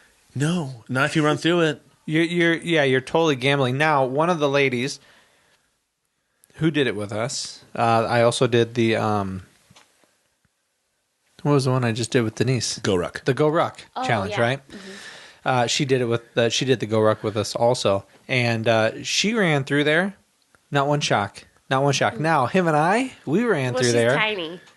But see, when I ran through, I'm running because they're like, let's all go together as a big group. And I'm like, fuck this. And I just took off like, I'm going to get through this thing. Mud, hay bale, mud, hay bale, mud, Yeah. hay bale. So it's like, There's no way that you can like low crawl under it all. You have to it's go through. all hanging everywhere. And so I run in, I hit the mud. I'm like, okay. I feel like somebody hit me in the shoulder with a baseball bat. My hands drop to my sides and I fucking face plant to the mud. I'm not kidding. We have pictures of us, and on he's muddy on one side of his face. On the left side, I'm muddy on my right side. And I remember Waking up. running, and then getting hit, and then I'm like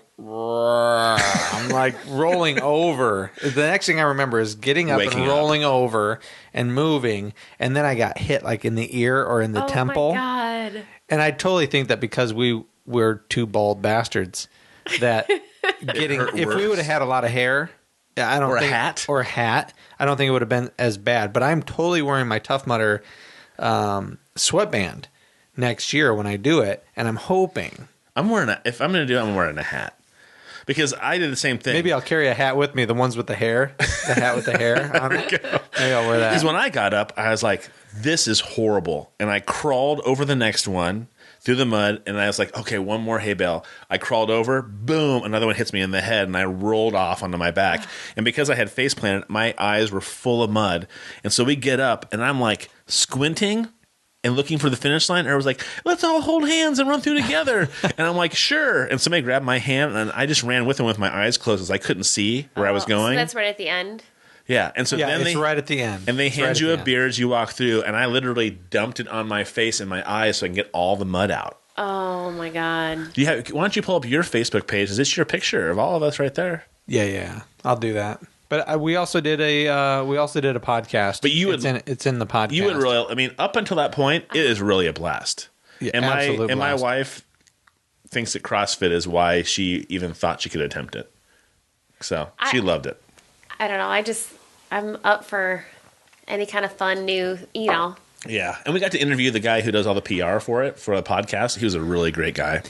So if you go to TPSP Productions and you scroll down to episode 37, or if you're a subscriber on iTunes with us, go to episode 37 and you can listen to us. But on YouTube, if you go to YouTube or if you go to TPSP Productions, you can watch the video. And Todd wore GoPro. Which, when I fell face down in the mud, I got up and it looked like I was had just caked a with mud. ball So- of mud on my chest. Yeah, so you see that video and you see him start to run towards the hanging wires, and then all of a sudden it's black Oh. because he just hit the ground hard. So One of the episode best, 37. One of the best pictures in there, though, is because the GoPros are so great. The first obstacle, your army crawling through the mud, and so I turned sideways to look and see where he was, and of course my GoPro's on my chest, so it turned and caught a great picture of him smiling at me. It's really cool because the GoPros you can still with high def, they're pretty fantastic. Is it on there? Yeah, there's the picture of us. The right side of my face is all mudded out, and the left side of your face. But I'm not going to show this on the podcast because then they'll be like, "Oh, that's what Todd looks like." Oh, that's true. Yeah. But yeah, this is I think Charlene Siren. Yeah. And Denise was nice enough that they invited us back to this huge, beautiful cabin they were renting. And we did another podcast on the porch. And that was really great, too. We had a Right. great time. And that's when she Yeah. talked us into the Go Ruck Challenge, That's what, yeah. which I did not do. Yeah, and you would not have liked it. I tore my hamstring in sprints. And so I didn't get. I was like, darn it, I can't do the go ruck. I think you know what? I think I would have rather have done the go ruck than tear my hamstring. Yeah, it was horrible. Especially when your trainer goes, make sure you take your time, make sure you stretch and get warm, and you feel comfortable. And then I go out there and I get to be the redheaded stepchild for a while because he beat me up every class after that. So and so in the 6 a.m. class did this. Make sure you take your time. Thanks. Let Nick. him be Thank an you, example Nick. to you. Thank you, Nick. I on appreciate what not that. to do. What a nice guy. I will say that CrossFit is it really gets rid of your ego quickly. For myself, it was very humbling because here there's people doing muscle ups on the bars. On the rings, people are doing muscle ups on the rings, and I have this bar. I set the bar up off of this rack, off the rack, yeah, so that when I'm hanging from the bar, my knees are touching the ground, right? So I could swing through, and then I could come up and jump up, and I jump up. Even then, I am really struggling with doing as many as I'm supposed to be doing, and that was a while ago, and I wasn't doing as much. It's difficult. It's really humbling for those. And then you look over at people who you would think, if you were walking by somebody on the street and you're an athletic person, you look over and you're like, yeah, I don't think they're very well in shape. And then you go to a CrossFit workout with them and they're awesome. And they knock your dick in the dirt. Yeah. You look over and you're like, holy shit, I can't believe she's doing so many pull-ups. Yeah. Like, I'm still doing pull-ups or I'm still doing deadlifts and they're already out there running. They're on their third. They're on their third cycle of running. Yeah, round of running. Well, what I like about it is that the people make fun of people kipping. There's videos you can watch on YouTube that are very funny. People making fun of kipping and stuff. But I think the idea of functional movement. If I'm going to pull myself up onto a ledge, I'm going to have to try to generate some kind of momentum. I can't. I'm not strong enough just to do a straight pull up. Me either. I can't do that. So I would have to try to find some way of gaining some leverage to do that. Mm-hmm. And as a bar or rings, the same thing? No. But at least I'm gaining more body awareness to be able to do some of the movements, and that's why I like it. And I've told him 1,000 times, I've never, ever joined a gym or done a program for 2 years, ever in my life. Yep. You know what I mean? And this is the first time I've ever stuck with something this long. So I could not imagine. And some of the people that are in the 5 a.m. class with you, I remember when they started. The other morning, this girl came walking out, and I said, you look freaking fantastic. I mean, you could just tell that, and she's like, oh, and yeah, I'm doing pretty good, and she's feeling good about being at the gym and doing, but I see her there, because I'm a Monday, Wednesday, Friday person, and Saturday, and I was like, what, you sticking with it, just sticking with it. You could just tell people just start changing, and I'm not even sure they. Looks. Yeah, and you can just tell that somebody shoulders and your arms, and just you get this weird thing in your chest. Yeah, your better posture. You know. Oh yeah. Yeah, I did like it. There was movements. I've worked out since I was 13. Been active since I was 13. And when I started doing CrossFit last, it was this year. It was just like 6 or 7 months ago. He actually helped us move into the gym. He signed up. That was my introduction. He was putting down black mats and helping us move. Yeah. But I was doing movements that I'd never done before, like overhead squats. Never done overhead squats. I had done front squats before, but only once or twice. I had done them long enough that I was like, ugh, and I actually had fallen backwards and had to toss the bar over my head. That was when I was doing powerlifting. I was not used to having weight on the front of me. Yeah. Very odd. But those movements, I could already feel like my posture was better. My shoulders are getting pulled back more just from you have to be in that position to do that workout. And I think I still, to this day, thrusters to me are the worst thing ever created. I absolutely hate thrusters. I don't mind front squats. Right. But thrusters are really horrible, exhaustion-wise, you know. But the thing that I hate and love evenly are overhead squats. Getting your body to the point, I'm not very good at them, but getting yourself so that you can hold that weight over your head and then control your body so that you can get into a squat and stand back up. I hate it, but I can just tell that it's doing so much for me when I do it. That I just love it. And I can't do very much though. And me neither. You have to have so much control over all your other workouts, for the triathlons and stuff like that, the biking and the running. And isn't it nice One of the things I really liked about CrossFit was you get to walk in and you don't have to think about. That's the best You don't have part. to think about the workout. I mean, you have to think about your movement, but you don't have to walk in and go, okay, what am I going to do today? I'm in charge of it. No, it's all written down. Mm-hmm. Somebody else is pushing you. Yep. Somebody else is walking around, checking your form, keeping you motivated. You have all your friends around you who you've created relationships with that you don't want to be the last one, or you're going to help the person that's struggling. Yep. That's the really neat thing about CrossFit. I just like how you can see improvement. Like, even if you're doing any kind of modification, like just say you do the same thing a couple months later and you do it faster, or you can lift more, or, you know, like just being able to do pull-ups even though they're kipping. Still. Like, I think that's so cool. There's no way I would have ever thought I could do that. You know? And I joke around so much because the first time I was learning how to kip and do pull-ups, Nick put me in a band. It was at the old CrossFit, right? Yep. And I was at the end of the rack. Everybody else in my group pretty much knew what they were doing. And so I was kind of like fumbling along. It was my second week. And I was losing the grip in my hands when I was doing my pull-ups. And so I came down. I kipped and I came down. And I thought, oh, I better get off because I'm losing my weight. I lose my balance. And so I put my left leg back for the box that I had been standing on. And my other foot was in the band. And my hands and my foot was in the band still, and my hand slipped off, and that band whipped my foot up, and I just hit the ground so hard, just flat on your back. Right? Everybody was just like, it was on my back and my shoulder. Everybody was like, "Oh my god!" Because I'm not a small person, and it was a loud noise. Ow. And Nick runs over and goes, "Are you okay?" And I'm like, "Yeah, the old gym. I'm okay." Is it the old gym? Yeah. Oh, this is the old gym. Oh, yeah, that's the old gym. Yeah, that's the tiny gym. I was just gonna ask, did that get... Because I nostalgic picture. That gets me all kind of teary-eyed. I hadn't seen this ladder at the new gym. Have they put that in yet? Or that's when the gym was almost brand new. Look at the wall, how nice and shiny and clean it is. Holy cow. Look at all the rings. Yeah. Yeah, that's probably when it was first opened up. But that's their website, right? CrossFit 2.2? I was on the end of this rack when I fell. Anyways, from that point on, I was like, fuck it. I'm just going to learn how to kip, and I'm not messing with these bands anymore. And so I was like, okay, if I can only do a couple, fine. But I'm not going to fall on my ass anymore. Oh, man, I used the bands forever, like way too long. Like 6 months at least. Why do you think it's too long? I think if I would have just pushed myself a little harder, I think I could have done it sooner. Another thing that CrossFit does, and I don't know if this happens for you, Katie, is that I'll get home and I'll be like, man, I think I could have done a little bit better. I think I had enough left in me to be able to push it a little bit harder. Or next time, you know what? I don't think I was lifting as heavy as I could. I think I'm going to go like 5 to 10K higher on this one thing.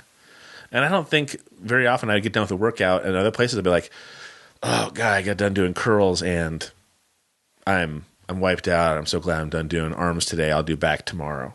Whereas this place keeps me motivated every time I go in. I have a chance to do something bigger and better next time. Dude. The Duder? The Duder. Did you ever hear about what happened with me with Dude? Oh. This is horrible. This is the worst story. Old gym. I'm doing, I don't know if it was Todd's a jerk. Thrusters or overhead squats or it was snatch. I'm going to have the picture of Dude up so that everybody can feel bad. Feel really bad. So Dude was about half that size. He was a puppy. And he was his like first or second time in the gym. And I don't tend to throw weights like everybody else does. But I lost control of either a snatch or an overhead squat. And I dropped the bar in front of me and he was sitting right in front of me. And the bar comes down. Nothing hit him but the bar. But the bar came down and hit him to the floor. Oh my God. And then he tried to get up and the bar was there. And so he is yelping and pissing everywhere. Fear, too. Like fear piss, not like, and just screaming. Fear piss? I call it fear piss. It's not like normal urine. It's like, it's a defense mechanism. Okay. Yeah. And it was everywhere, reeked horribly. And he was trapped under the bar until Nick went over. And I didn't even realize, I was so wiped out from the workout that I had done that when I dropped the bar, I didn't even realize that he was under it. And so I'm looking at him going, oh shit.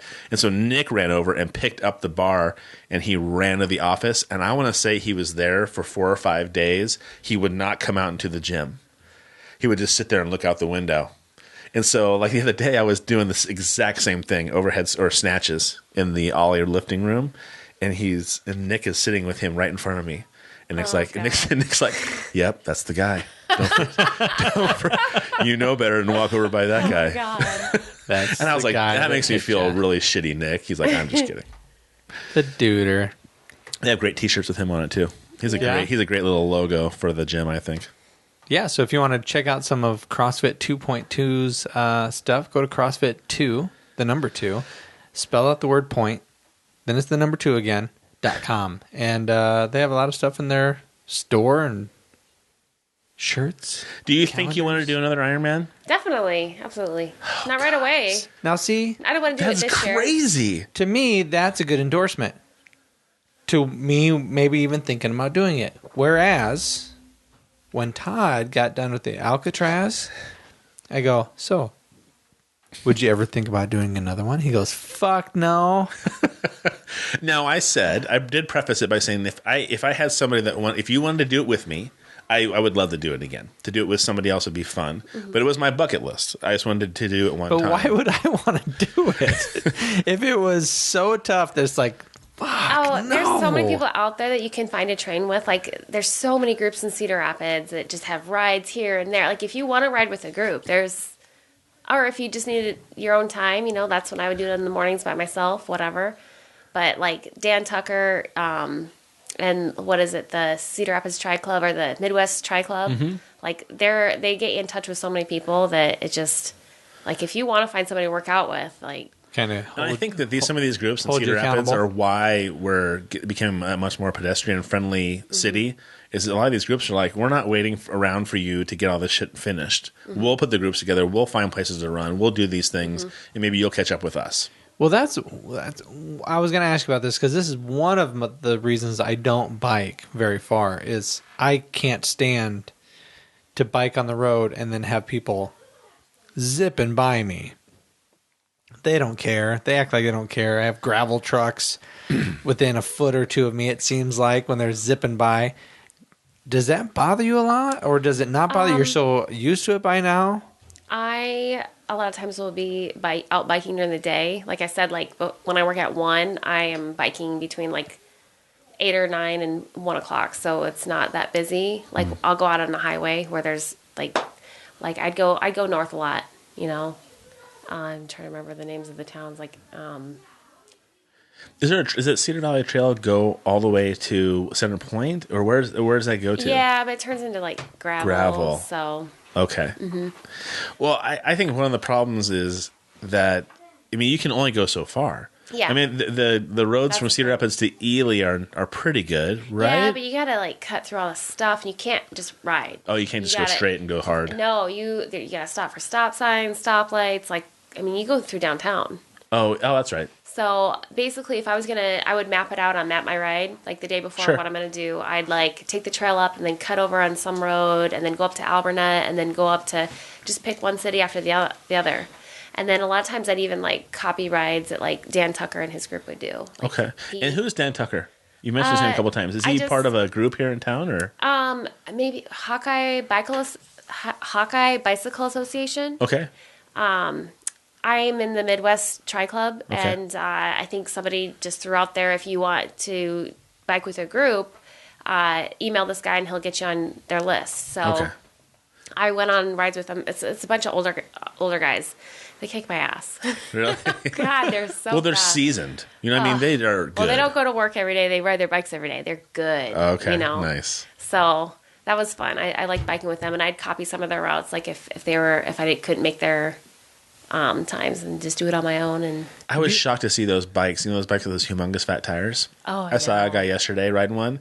I went down to Hall's bike in Cedar Rapids just to look at him. Yeah. Like $3,200. They're not inexpensive bikes. And I was like, why is this bike so much? They're different.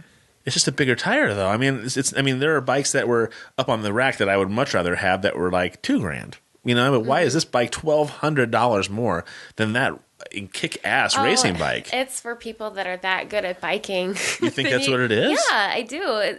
They're that good at biking that they need a bigger challenge. Like, this one dude was like passing me on the trail. I'm on my carbon bike, and he's on one of them, and he's passing me. Whoa. I know. And see, I'm not very fast, though. Do you have a tri bike, or do you have Just a road bike. But it's carbon fiber. It's really light and nice. I put tri-bars on it. And so it's just the tri-bikes cost so much. Yeah. Do you use that same bike for Ragbray? Yeah. Okay. I just have like one bike right now. He won't do Ragbray. I hate biking. You said it because of the cars going by you. Ragbray is not like that. Well, listen, one of the reasons why I feel like it's a progressive type thing. Like, I need to be on the bike long enough to where I get used to it and to where I enjoy it. Mm-hmm. I'm on it so infrequently and for such a short amount of time. Anything over 12 miles, I get really sore, really uncomfortable really quickly. So if I were to find someplace, if I could find some place where I'm like, all right, I feel pretty decent, I would go from here out to the airport on Edgewood, out to the airport. And if I just went to the airport and back, that's 8 miles.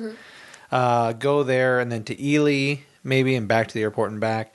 I thought that would be okay. But it's so busy now with cars flying by. So I'm on it infrequently. I'll go like on some mountain bike trails. I don't mind biking, but to be on it for hours, 40, 50 miles. But you got to realize that, especially a Ragbray, unless it's a long day, like it's a 75, 80-mile day, you still have probably 3 or 4 stops during that 80 miles where you stop, you hang out, you eat, you drink, obviously. Yeah. I've just never been conditioned enough. I've never been comfortable enough. If I were to bike enough, maybe I'd be comfortable enough on a bike. And for Ragbray, you need to be seasoned enough to bike like that and also drink like a fucking fish. Because I didn't. I could not do it. When I didn't get enough sleep at night, I woke up and I was a grumpy old bastard, let alone be hungover. You just had to be hammered the whole week. Okay. There you go. That's the hair of the dog, you early in the morning. And you crack a beer and you'll be okay. Go to Casey's, get some pizza. But Katie, I'm going to ride with your group. That sounds awesome. I rode go with the Dirty Martinis. The Dirty Martinis is the group that I usually go with, and they're wonderful. They're awesome guys. And then they only drink like Pabst Blue Ribbon, Grain Belt, and something else. And I would drink one of those and be like, "Oh fuck!" Now, see, I'm down with the party atmosphere. Wait, is there more than 10 people?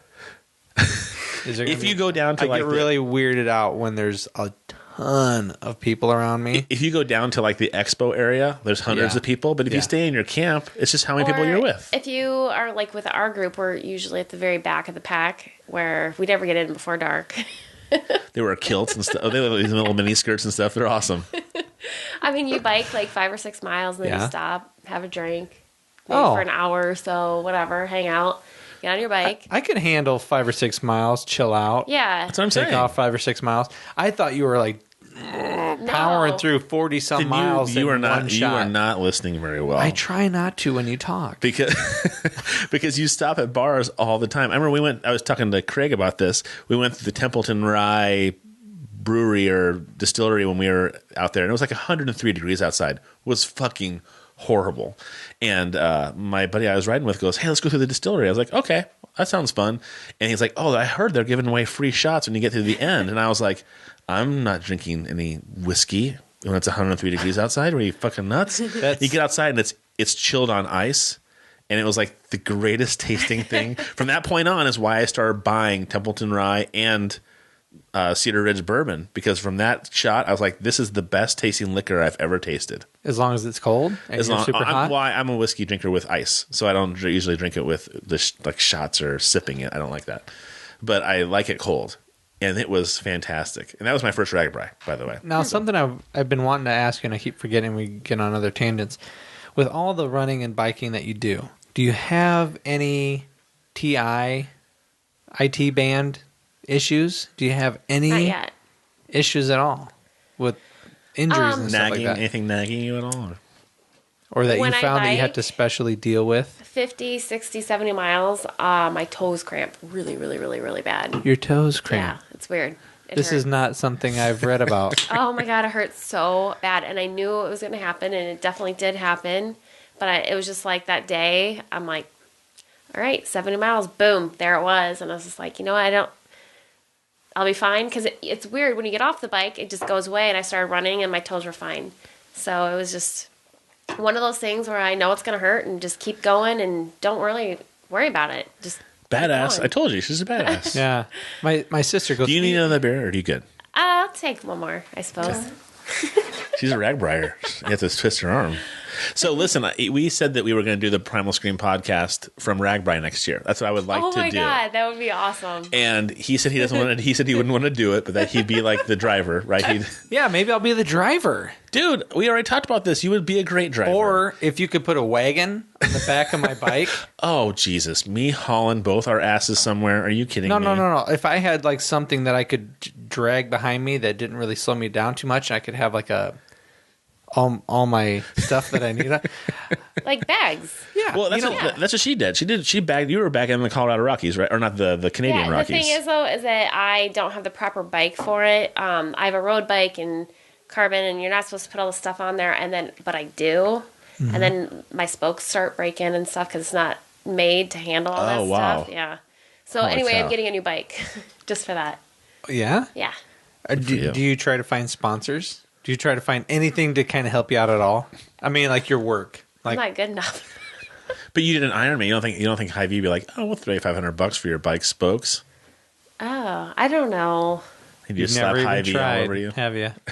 No. I haven't tried. I thought about it. Don't get me wrong. I thought about it. But who would you say that to? Like, hey, I'll wear all Hy-Vee in this Ironman if you pay for my entry fee. Oh, You know, yeah. Or it's like $750 though. yeah, but that, or you could have a jersey or something that you're wearing, a shirt that you're wearing that has local bars. but what we found out is, you think about it, $750 is a drop in the bucket of advertisement for Hy-Vee, and that you are going to be riding around in an exclusive race with that jersey on. That's true. They could be happy with that. You know, totally. It's all about how you sell it. I'd like to. Which I don't know how to do either. Well, So. I don't know if this would even work, but the race that I'd like to do next would be the Ironman Canada. So I don't know if they would Oh, cool. sponsor that, like up in Canada. You think? I don't know, maybe because Hy-Vee is all over the place. When I was watching the last game of the World Series in Kansas City, there was the Hy-Vee pavilion was on one whole side of the it's stadium. just like the 7 states, or what is it, 8 states now, and the Midwest is all Is it? is. Oh, it is. Is it Yeah. Minnesota? Yeah. Oh, cool. Okay. How do you get hooked up with Hy-Vee? You always worked there your whole life, or what? Yeah, God. I was a bagger when I was 14. Did drive through or drive up. And Which one do you work at? The 16th Avenue? I work at Collins Road, next Collins to Lindale Road? Mall. Oh, okay. And in college, like I worked at Walgreens for a little bit. I worked at St. Luke's and all that. And the main reason I think I ended up with Hy-Vee was because my ex-husband worked for Hy-Vee as well. And I thought, like, well, he wanted to be a store director. And we thought, well, if we have to move around for his job, I can always find a job. Oh. But, you know. Did he stay with Hy-Vee? Yeah. He did. And he became a store director. Store director? I don't think he's not quite yet. Wishing he was a bagger? No comment. No okay. comment. Good for you. Is he still in Cedar Rapids? No, he never was. Like, we were in Cedar Rapids, like, when we were in high school, and then I was in Iowa City for college, and then we went to the Quad Cities when we Okay. were married, and then now he's in Des Moines, and I'm back here. Back here. And you went to University of Iowa for college? What did you get your degree in? Pharmacy. You're a pharmacist? Yeah. Wow. And that's what you do at Hy-Vee? Yeah. So she doesn't really work at Hy-Vee. She's a fucking Yeah, pharmacist. she's a pharmacist. She's snowing us over. Yeah. Everybody who's listening to this so far has been You like, better be okay, a pharmacist. so You she's have a goddamn carbon she's fiber a fucking bike. triathlete. Hell She's yeah. working at Hy-Vee. Oh man, it's like playing it's like playing pool with a pool shark. That's how I feel. Oh, so you work at the pool club. You work at the pool. You work there. You just take the money from the people, the poor people. Yeah. Yeah, no, Okay. I work there. I take in a couple thousand a night. You know what? Now I feel like a total douche because I was talking about fucking flu shots and shit. And she's like, all right, keep going, dumbass. Just keep spouting some That's okay. stupid stuff. You know what? don't If care. I knew this, we'd be having a whole different conversation. I would be asking you, how do you keep... All right. You know what? You're probably like, son of a bitch, I've been here for so long already. How do you keep up with all the different medicines? As a pharmacist, I mean, this is a whole nother podcast that we can get into, but I am fascinated by the fact that, you know, Todd talked about earlier, here we have hormone therapy studies coming out saying that if people were doing this, it would help with heart disease, heart attacks, Heart disease, right? yeah. But then you have the pharmaceutical companies and the drug companies that we've all gotten so used to. Just be like, go into the doctor. Oh, this is ailing you. Here's your prescription. How do you keep up with all of it? How do you keep up with even knowing? I mean, when people come to the pharmacy, they're like, okay, I need this prescription filled. Can you explain to me what this is? Or I don't understand it. My doctor told me I needed to take this. Well, if I don't know, I just look it up. If it's something new, Like, that happens quite a bit. If they come in with something, I'm like, oh, I've never heard of this. This is supposed to be something new. And then you just look it up. But I'm sure you have people that come in and go like, okay, I'm currently taking all this other stuff and I'm supposed to take this also. How is that gonna affect this or that? I mean, that's you're constantly having to learn. You're a chemist, basically. Right? Yeah? You're understanding the chemistry between this pill and that person. Mm-hmm. And this antidepressant didn't work for you, and you got prescribed a different antidepressant. I mean, it blows my mind. When I go to get a prescription filled and I look behind the counter and I see all these people running around like bees in a beehive, and I'm thinking, does anybody know what the fuck's going on back there? Because I wouldn't know, because all the bottles look the same. Everything's white with a little label. Well, it's all in alphabetical order. Yeah, but you have words that are like 14 letters long, and you have to understand. It sounds a lot harder than it is. No, it is difficult. And people that go to pharmacies should respect the fact that it is difficult, because two pills that the words look really similar could have completely different effects. Yeah? Yeah, I suppose. Do you ever have somebody come in and you're just like, holy shit, I can't believe this person's on this many medications? All the time. Really? Yeah. Daily, I think. Are you? I don't know. Hopefully I don't get in trouble, but sometimes I'm just like, God, he seems so normal, though. That's why he seems so normal, Katie, is because he's got all those meds pumping through his body. Thank God for those meds. I wish I could talk more about just stuff. I mean, like, there's just... When the cameras get shut off. Then you see stuff in the papers, and you're like, oh. Oh, really? That's too bad. But see, drugs and I mean, oh gosh, I don't get in trouble. I won't ask that question. You know what? Let me ask this. Yeah. When you hear people like myself, and there's people that are really fanatical about what are they? What would you call it? Vaccine people. Now, I'm not anti-polio vaccine. I'm not saying all vaccines are bad, but I tried to describe this to the doctor. When I took my son to the doctor today, and he had to get his normal physical checkup, and they said, "Do you want a flu shot?"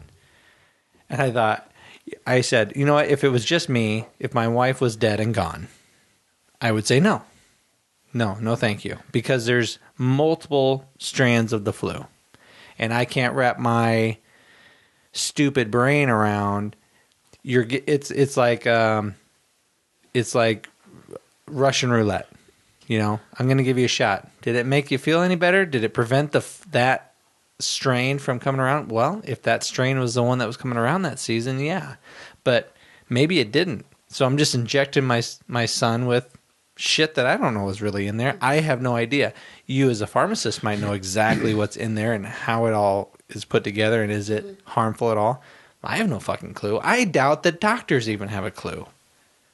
But they're like, oh, well, yeah. That's a big assumption, don't you think? I'm coming at this from the paradigm of the majority of people have no fucking clue. That's a big assumption, because I think everybody has these assumptions. Nobody is as well versed in these drugs as a pharmacist is or a doctor is. And we're assuming, we're hoping, we're crossing our fingers going, okay, I'm trusting you, doc. But how much... With as much as they're inundated with new drugs daily, So is a flu shot what about like measles or typhoid or you said polio? So I mean, because they're showing outbreaks in communities of these people who are anti-vaccine, and all of a sudden measles, which has not been around, just explode, or polio in certain areas exploding. People are saying, "Oh, we're anti-vaccine now; it causes autism," which they're saying that now is proven not to be true. That they're having these explosions of diseases that at one point were not around anymore. Yeah, but in the story that you told earlier, we're putting our faith in doctors. We're putting our faith in the drugs. But in the story that you told earlier, when you were talking about, I think it might have even been before we started recording, the plaque that they're saying is clogging people's arteries and giving them heart attacks. That's not because of... But that's not... And I don't think that's necessarily a doctor or a pharmaceutical company trying to be inappropriate. I'm not saying anybody's inappropriate. I'm saying that the knowledge isn't there yet. Exactly. So we thought it was this way. Yes. And now it's this way. Because I keep thinking about... I love ER. Not ER. ER? Sorry. That's very 90s. Thanks for bringing us back. I did like ER. George Clooney was really good in that. I love Grey's Anatomy. Always have, always will. And then I watched... there's an HBO show called The Nick. And it was the Knickerbocker Hospital in New York City back in the day, like right when medicine was just becoming a very new... fancy thing. And I watched the two different shows are just diametrically different from each other. One has the most recent technology that we get to see on TV, and one you're watching them. This guy, this doctor says this one episode, he finds these two prostitutes who are willing for him to pay them for him to practice putting these bladders inside of them to see if he can pinch off these veins that when women have C-sections, they bleed. They can't save a woman from a C-section. They would just bleed out because they could not get these arteries to be clamped off. Right. And so what he did is he found these two women who were willing to let them test on them, and he found out that he could insert this bladder, he could pump it, fill it full of water, the pressure would pinch off this one vein so that when he went into the C-section, they wouldn't bleed out. You know, and so you're looking at one show where they're just almost have like rudimentary anatomy understanding, to a show where you have the most modern technology and they're all walking around with iPads and all this shit, you know. No, there's no clipboards anymore. It's all iPads, right? Even I was aware of that. And just seeing how I think, you know, I'm just thinking that people, it's hard to make that shift. That shift, like saying, okay, so we've been doing this for so long. I think Joe Rogan said one time, you know, you find yourself in this groove and you can slip out of the groove once in a while and try something new, but it's so easy to slip back into that groove again because you're so used to it. And I wonder if medicine and doctors can be like that. You're depressed? Let's give you some Wellbutrin. Let's see if this works. It's been working for a lot of people. Let's try this. Oh, that didn't work? Let's try this one now. Instead of saying, and then you're so focused on this one way of doing something that then all of a sudden somebody goes, oh, hey, wait a second. You might be able to handle this by a whole nother set of hormones or whatever it is.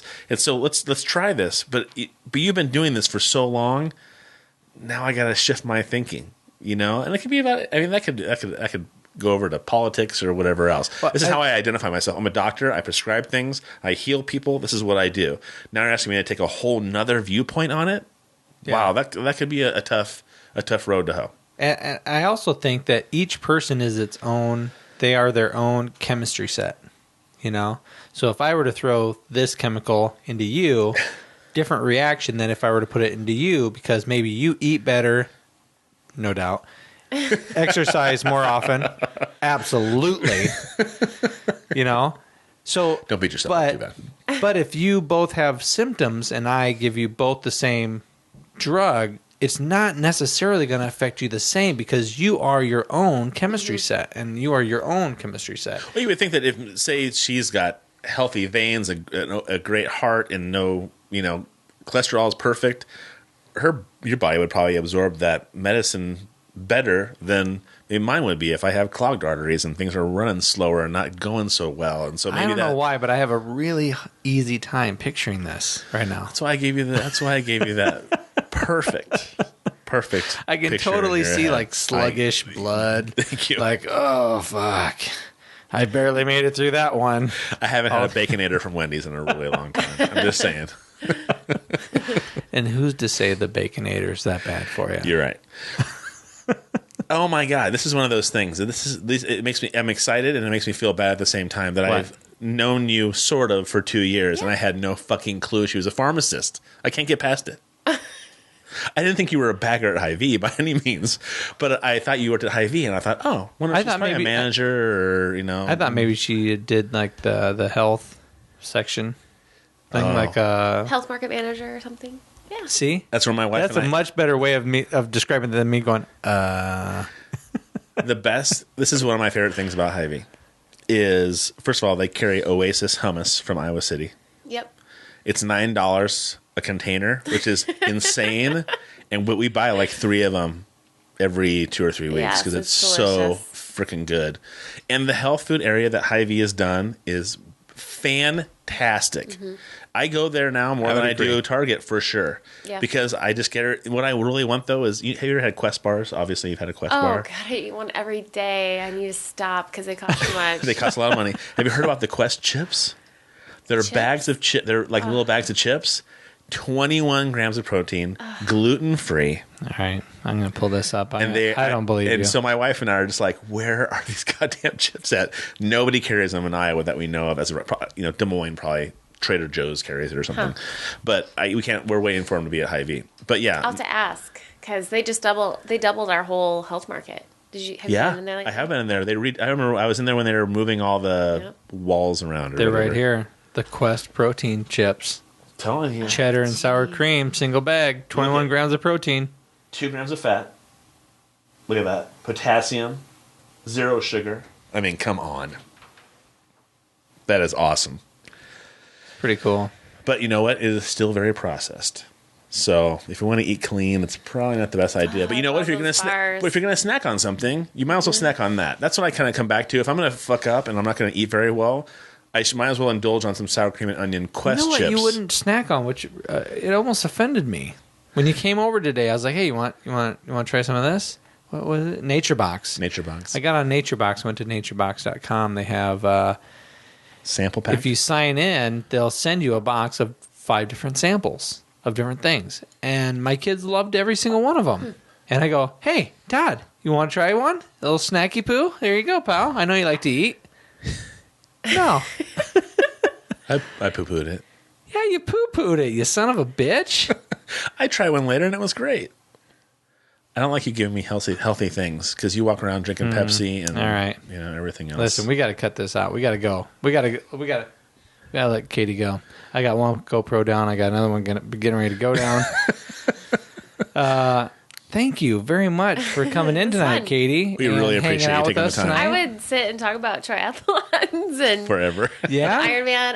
I could sit here and talk all day about it. I mean, well, I think that's one of the key things, though. I would love it. You can't do that stuff unless you like it. You know what I mean? Unless you love it, why would you want to do that? When you're getting ready to do the next one. I feel sorry talking about it around other people. Why? Just because I'm sure it's annoying. Just like when we talk about CrossFit.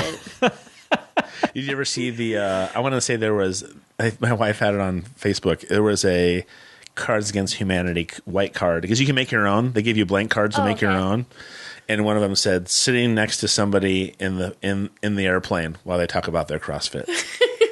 That was one of the white cards, and I was like, "It's true," but I mean, it's so dumb though because anything you try new. You're excited about it. Yeah. Now I'm still excited about it 2 years later. Yeah. And see, people at work still make fun of me. They're like, "Oh, what was your workout this morning?" I'm like, "Why? You haven't talked about it yet." And I'm like, matter of fact, my shoulders and my arms feel like 2 hunks of lead just hanging off my body right now because we did snatches and then we did shoulder presses and then we did pull-ups and then we ran and then we rode. And so I do get excited about it. But I mean, if you like something, you get excited about it. It's not abnormal. You know what I mean? It's not. Sure. You got tired of it, but see, we bought some equipment last year, and we did Fran. We did every. I would go in because one workout actually injured me.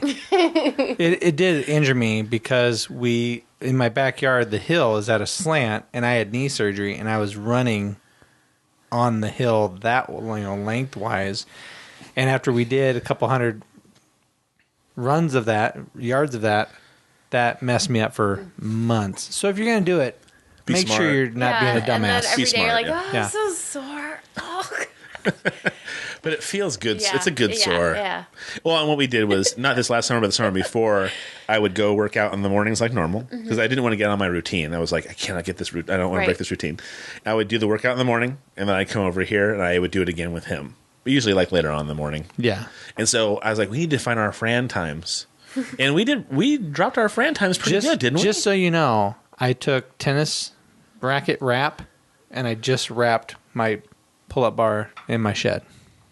I Really? just wrapped it today. Somebody said that the reason why we tear so bad at our gym is that they sanded down the bars so they're not smooth. I don't know. I got to tear this morning. Did you really? Just So you don't use the hand How wraps do either. people get those in their palms? I don't know how you do it. I was trying to do chest to bar, so it was a different, just kind of a grip, I think. Oh, yeah, because you're trying to keep your arms straight to pull yourself up. It was like a bar muscle up attempt. Right. So it was more. What are your goals this month? Do you want to do a bar? I mean, is your goal like to get a bar muscle up or a ring muscle up or anything? My goal for, let's see, what is it? November was going to be to get 10 double unders in a row because I've struggled with those from day one. I can't do it. Actually, I've been working on them every day, and I've already got that. So I don't know, 20. There you go. So I've been doing that, and I've been doing the Recon Ron pull-up program.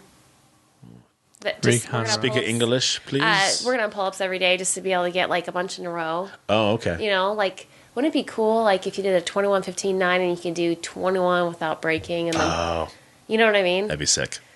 Well, you don't wear grips? You don't wear anything on your hands? I can't grip the bar good enough if I do. Oh, okay. Because I lost mine, and I have a set that I'm not using. Do you want them? Are they black or are they white? No. You are a picky little bitch. No, the black ones are a thicker. The black ones from like Rogue are a really thick leather, and I can't. They're white. They're supposed to wrap underneath your fingers. They're supposed to come up underneath your fingers like this on the bar. And the thick Rogue ones don't do that, and I can't grab anything. Okay. So you want the white ones? No, I already bought a pair. Oh. I had a white pair before. They didn't work, and then somebody at my 6 o'clock group were like, "Oh, they have them at Dick's," and I was like, "Oh, really?" And so I searched and couldn't find them nowhere at Dick's. And there's a little teeny weeny little CrossFit kiosk, like this big. They had grips and something else and some wraps and something else on them. And so I found some, and they're awesome. But they save me from that because I think I tore all the way across my bottom knuckles somehow, and one of my top fingers. And I'm like, my biggest problem is that it keeps me from working out. Mm-hmm.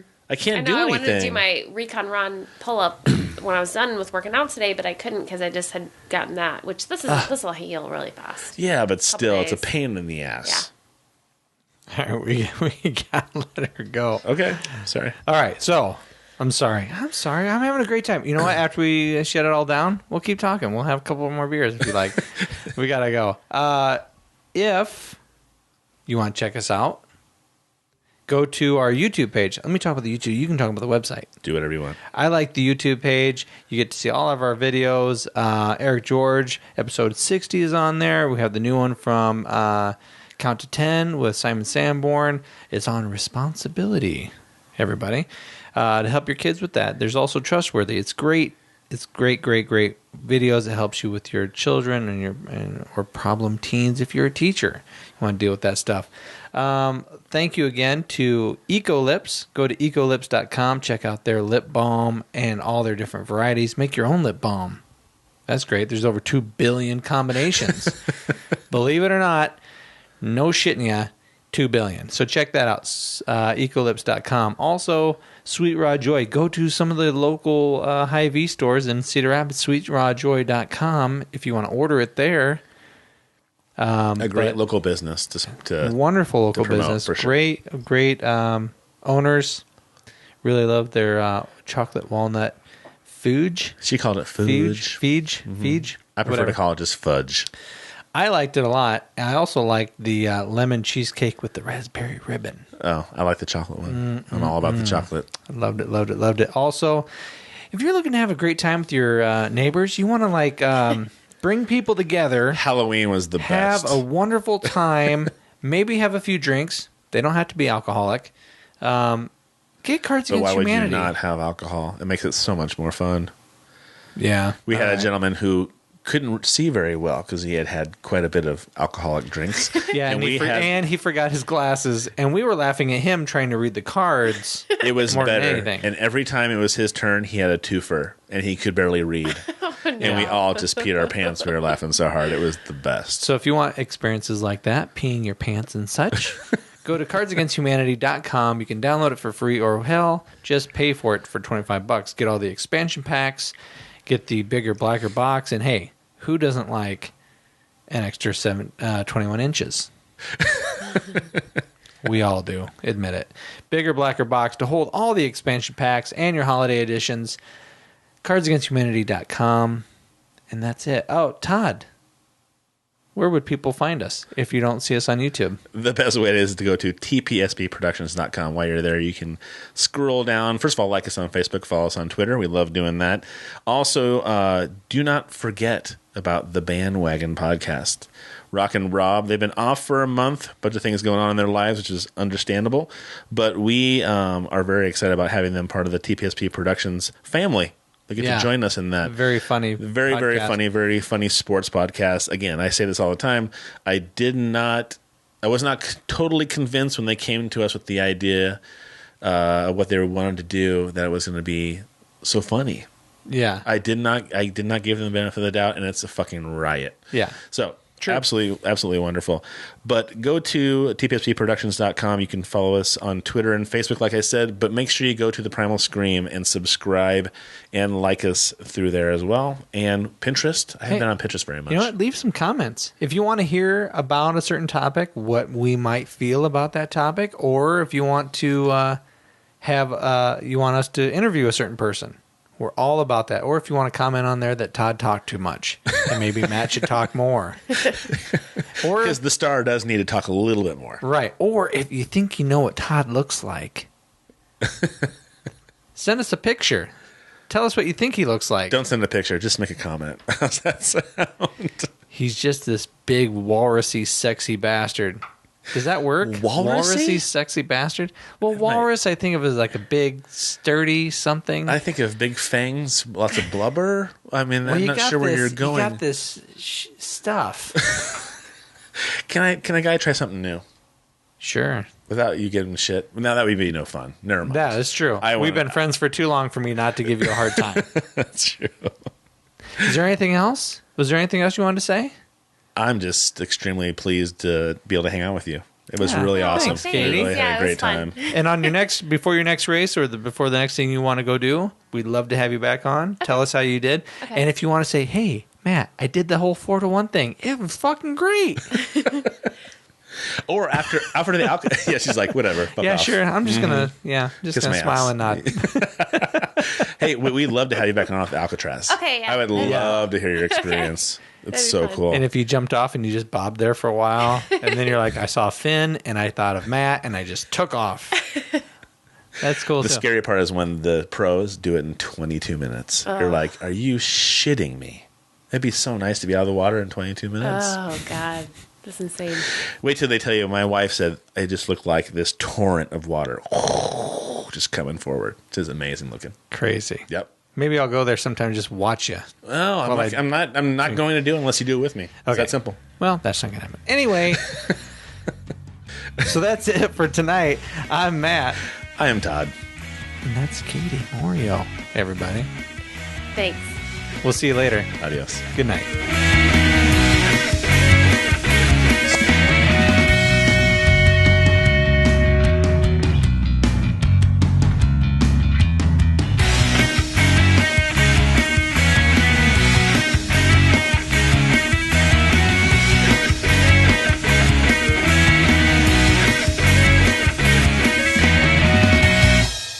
This episode of the Primal Scream podcast is brought to you by It Works independent distributor Kathy Scala. Have you tried that crazy wrap thing? It tightens, tones, and firms any area from the neck down. It Works also provides a wide variety of premium supplements, along with a full skincare line. I personally use their multivitamins and greens, And if you're interested in learning more about It Works products or the business opportunity, call or text Kathy at 319-360-2009 or go to her website, kathyscala.myitworks.com. That's CATHYSKALA.myitworks.com.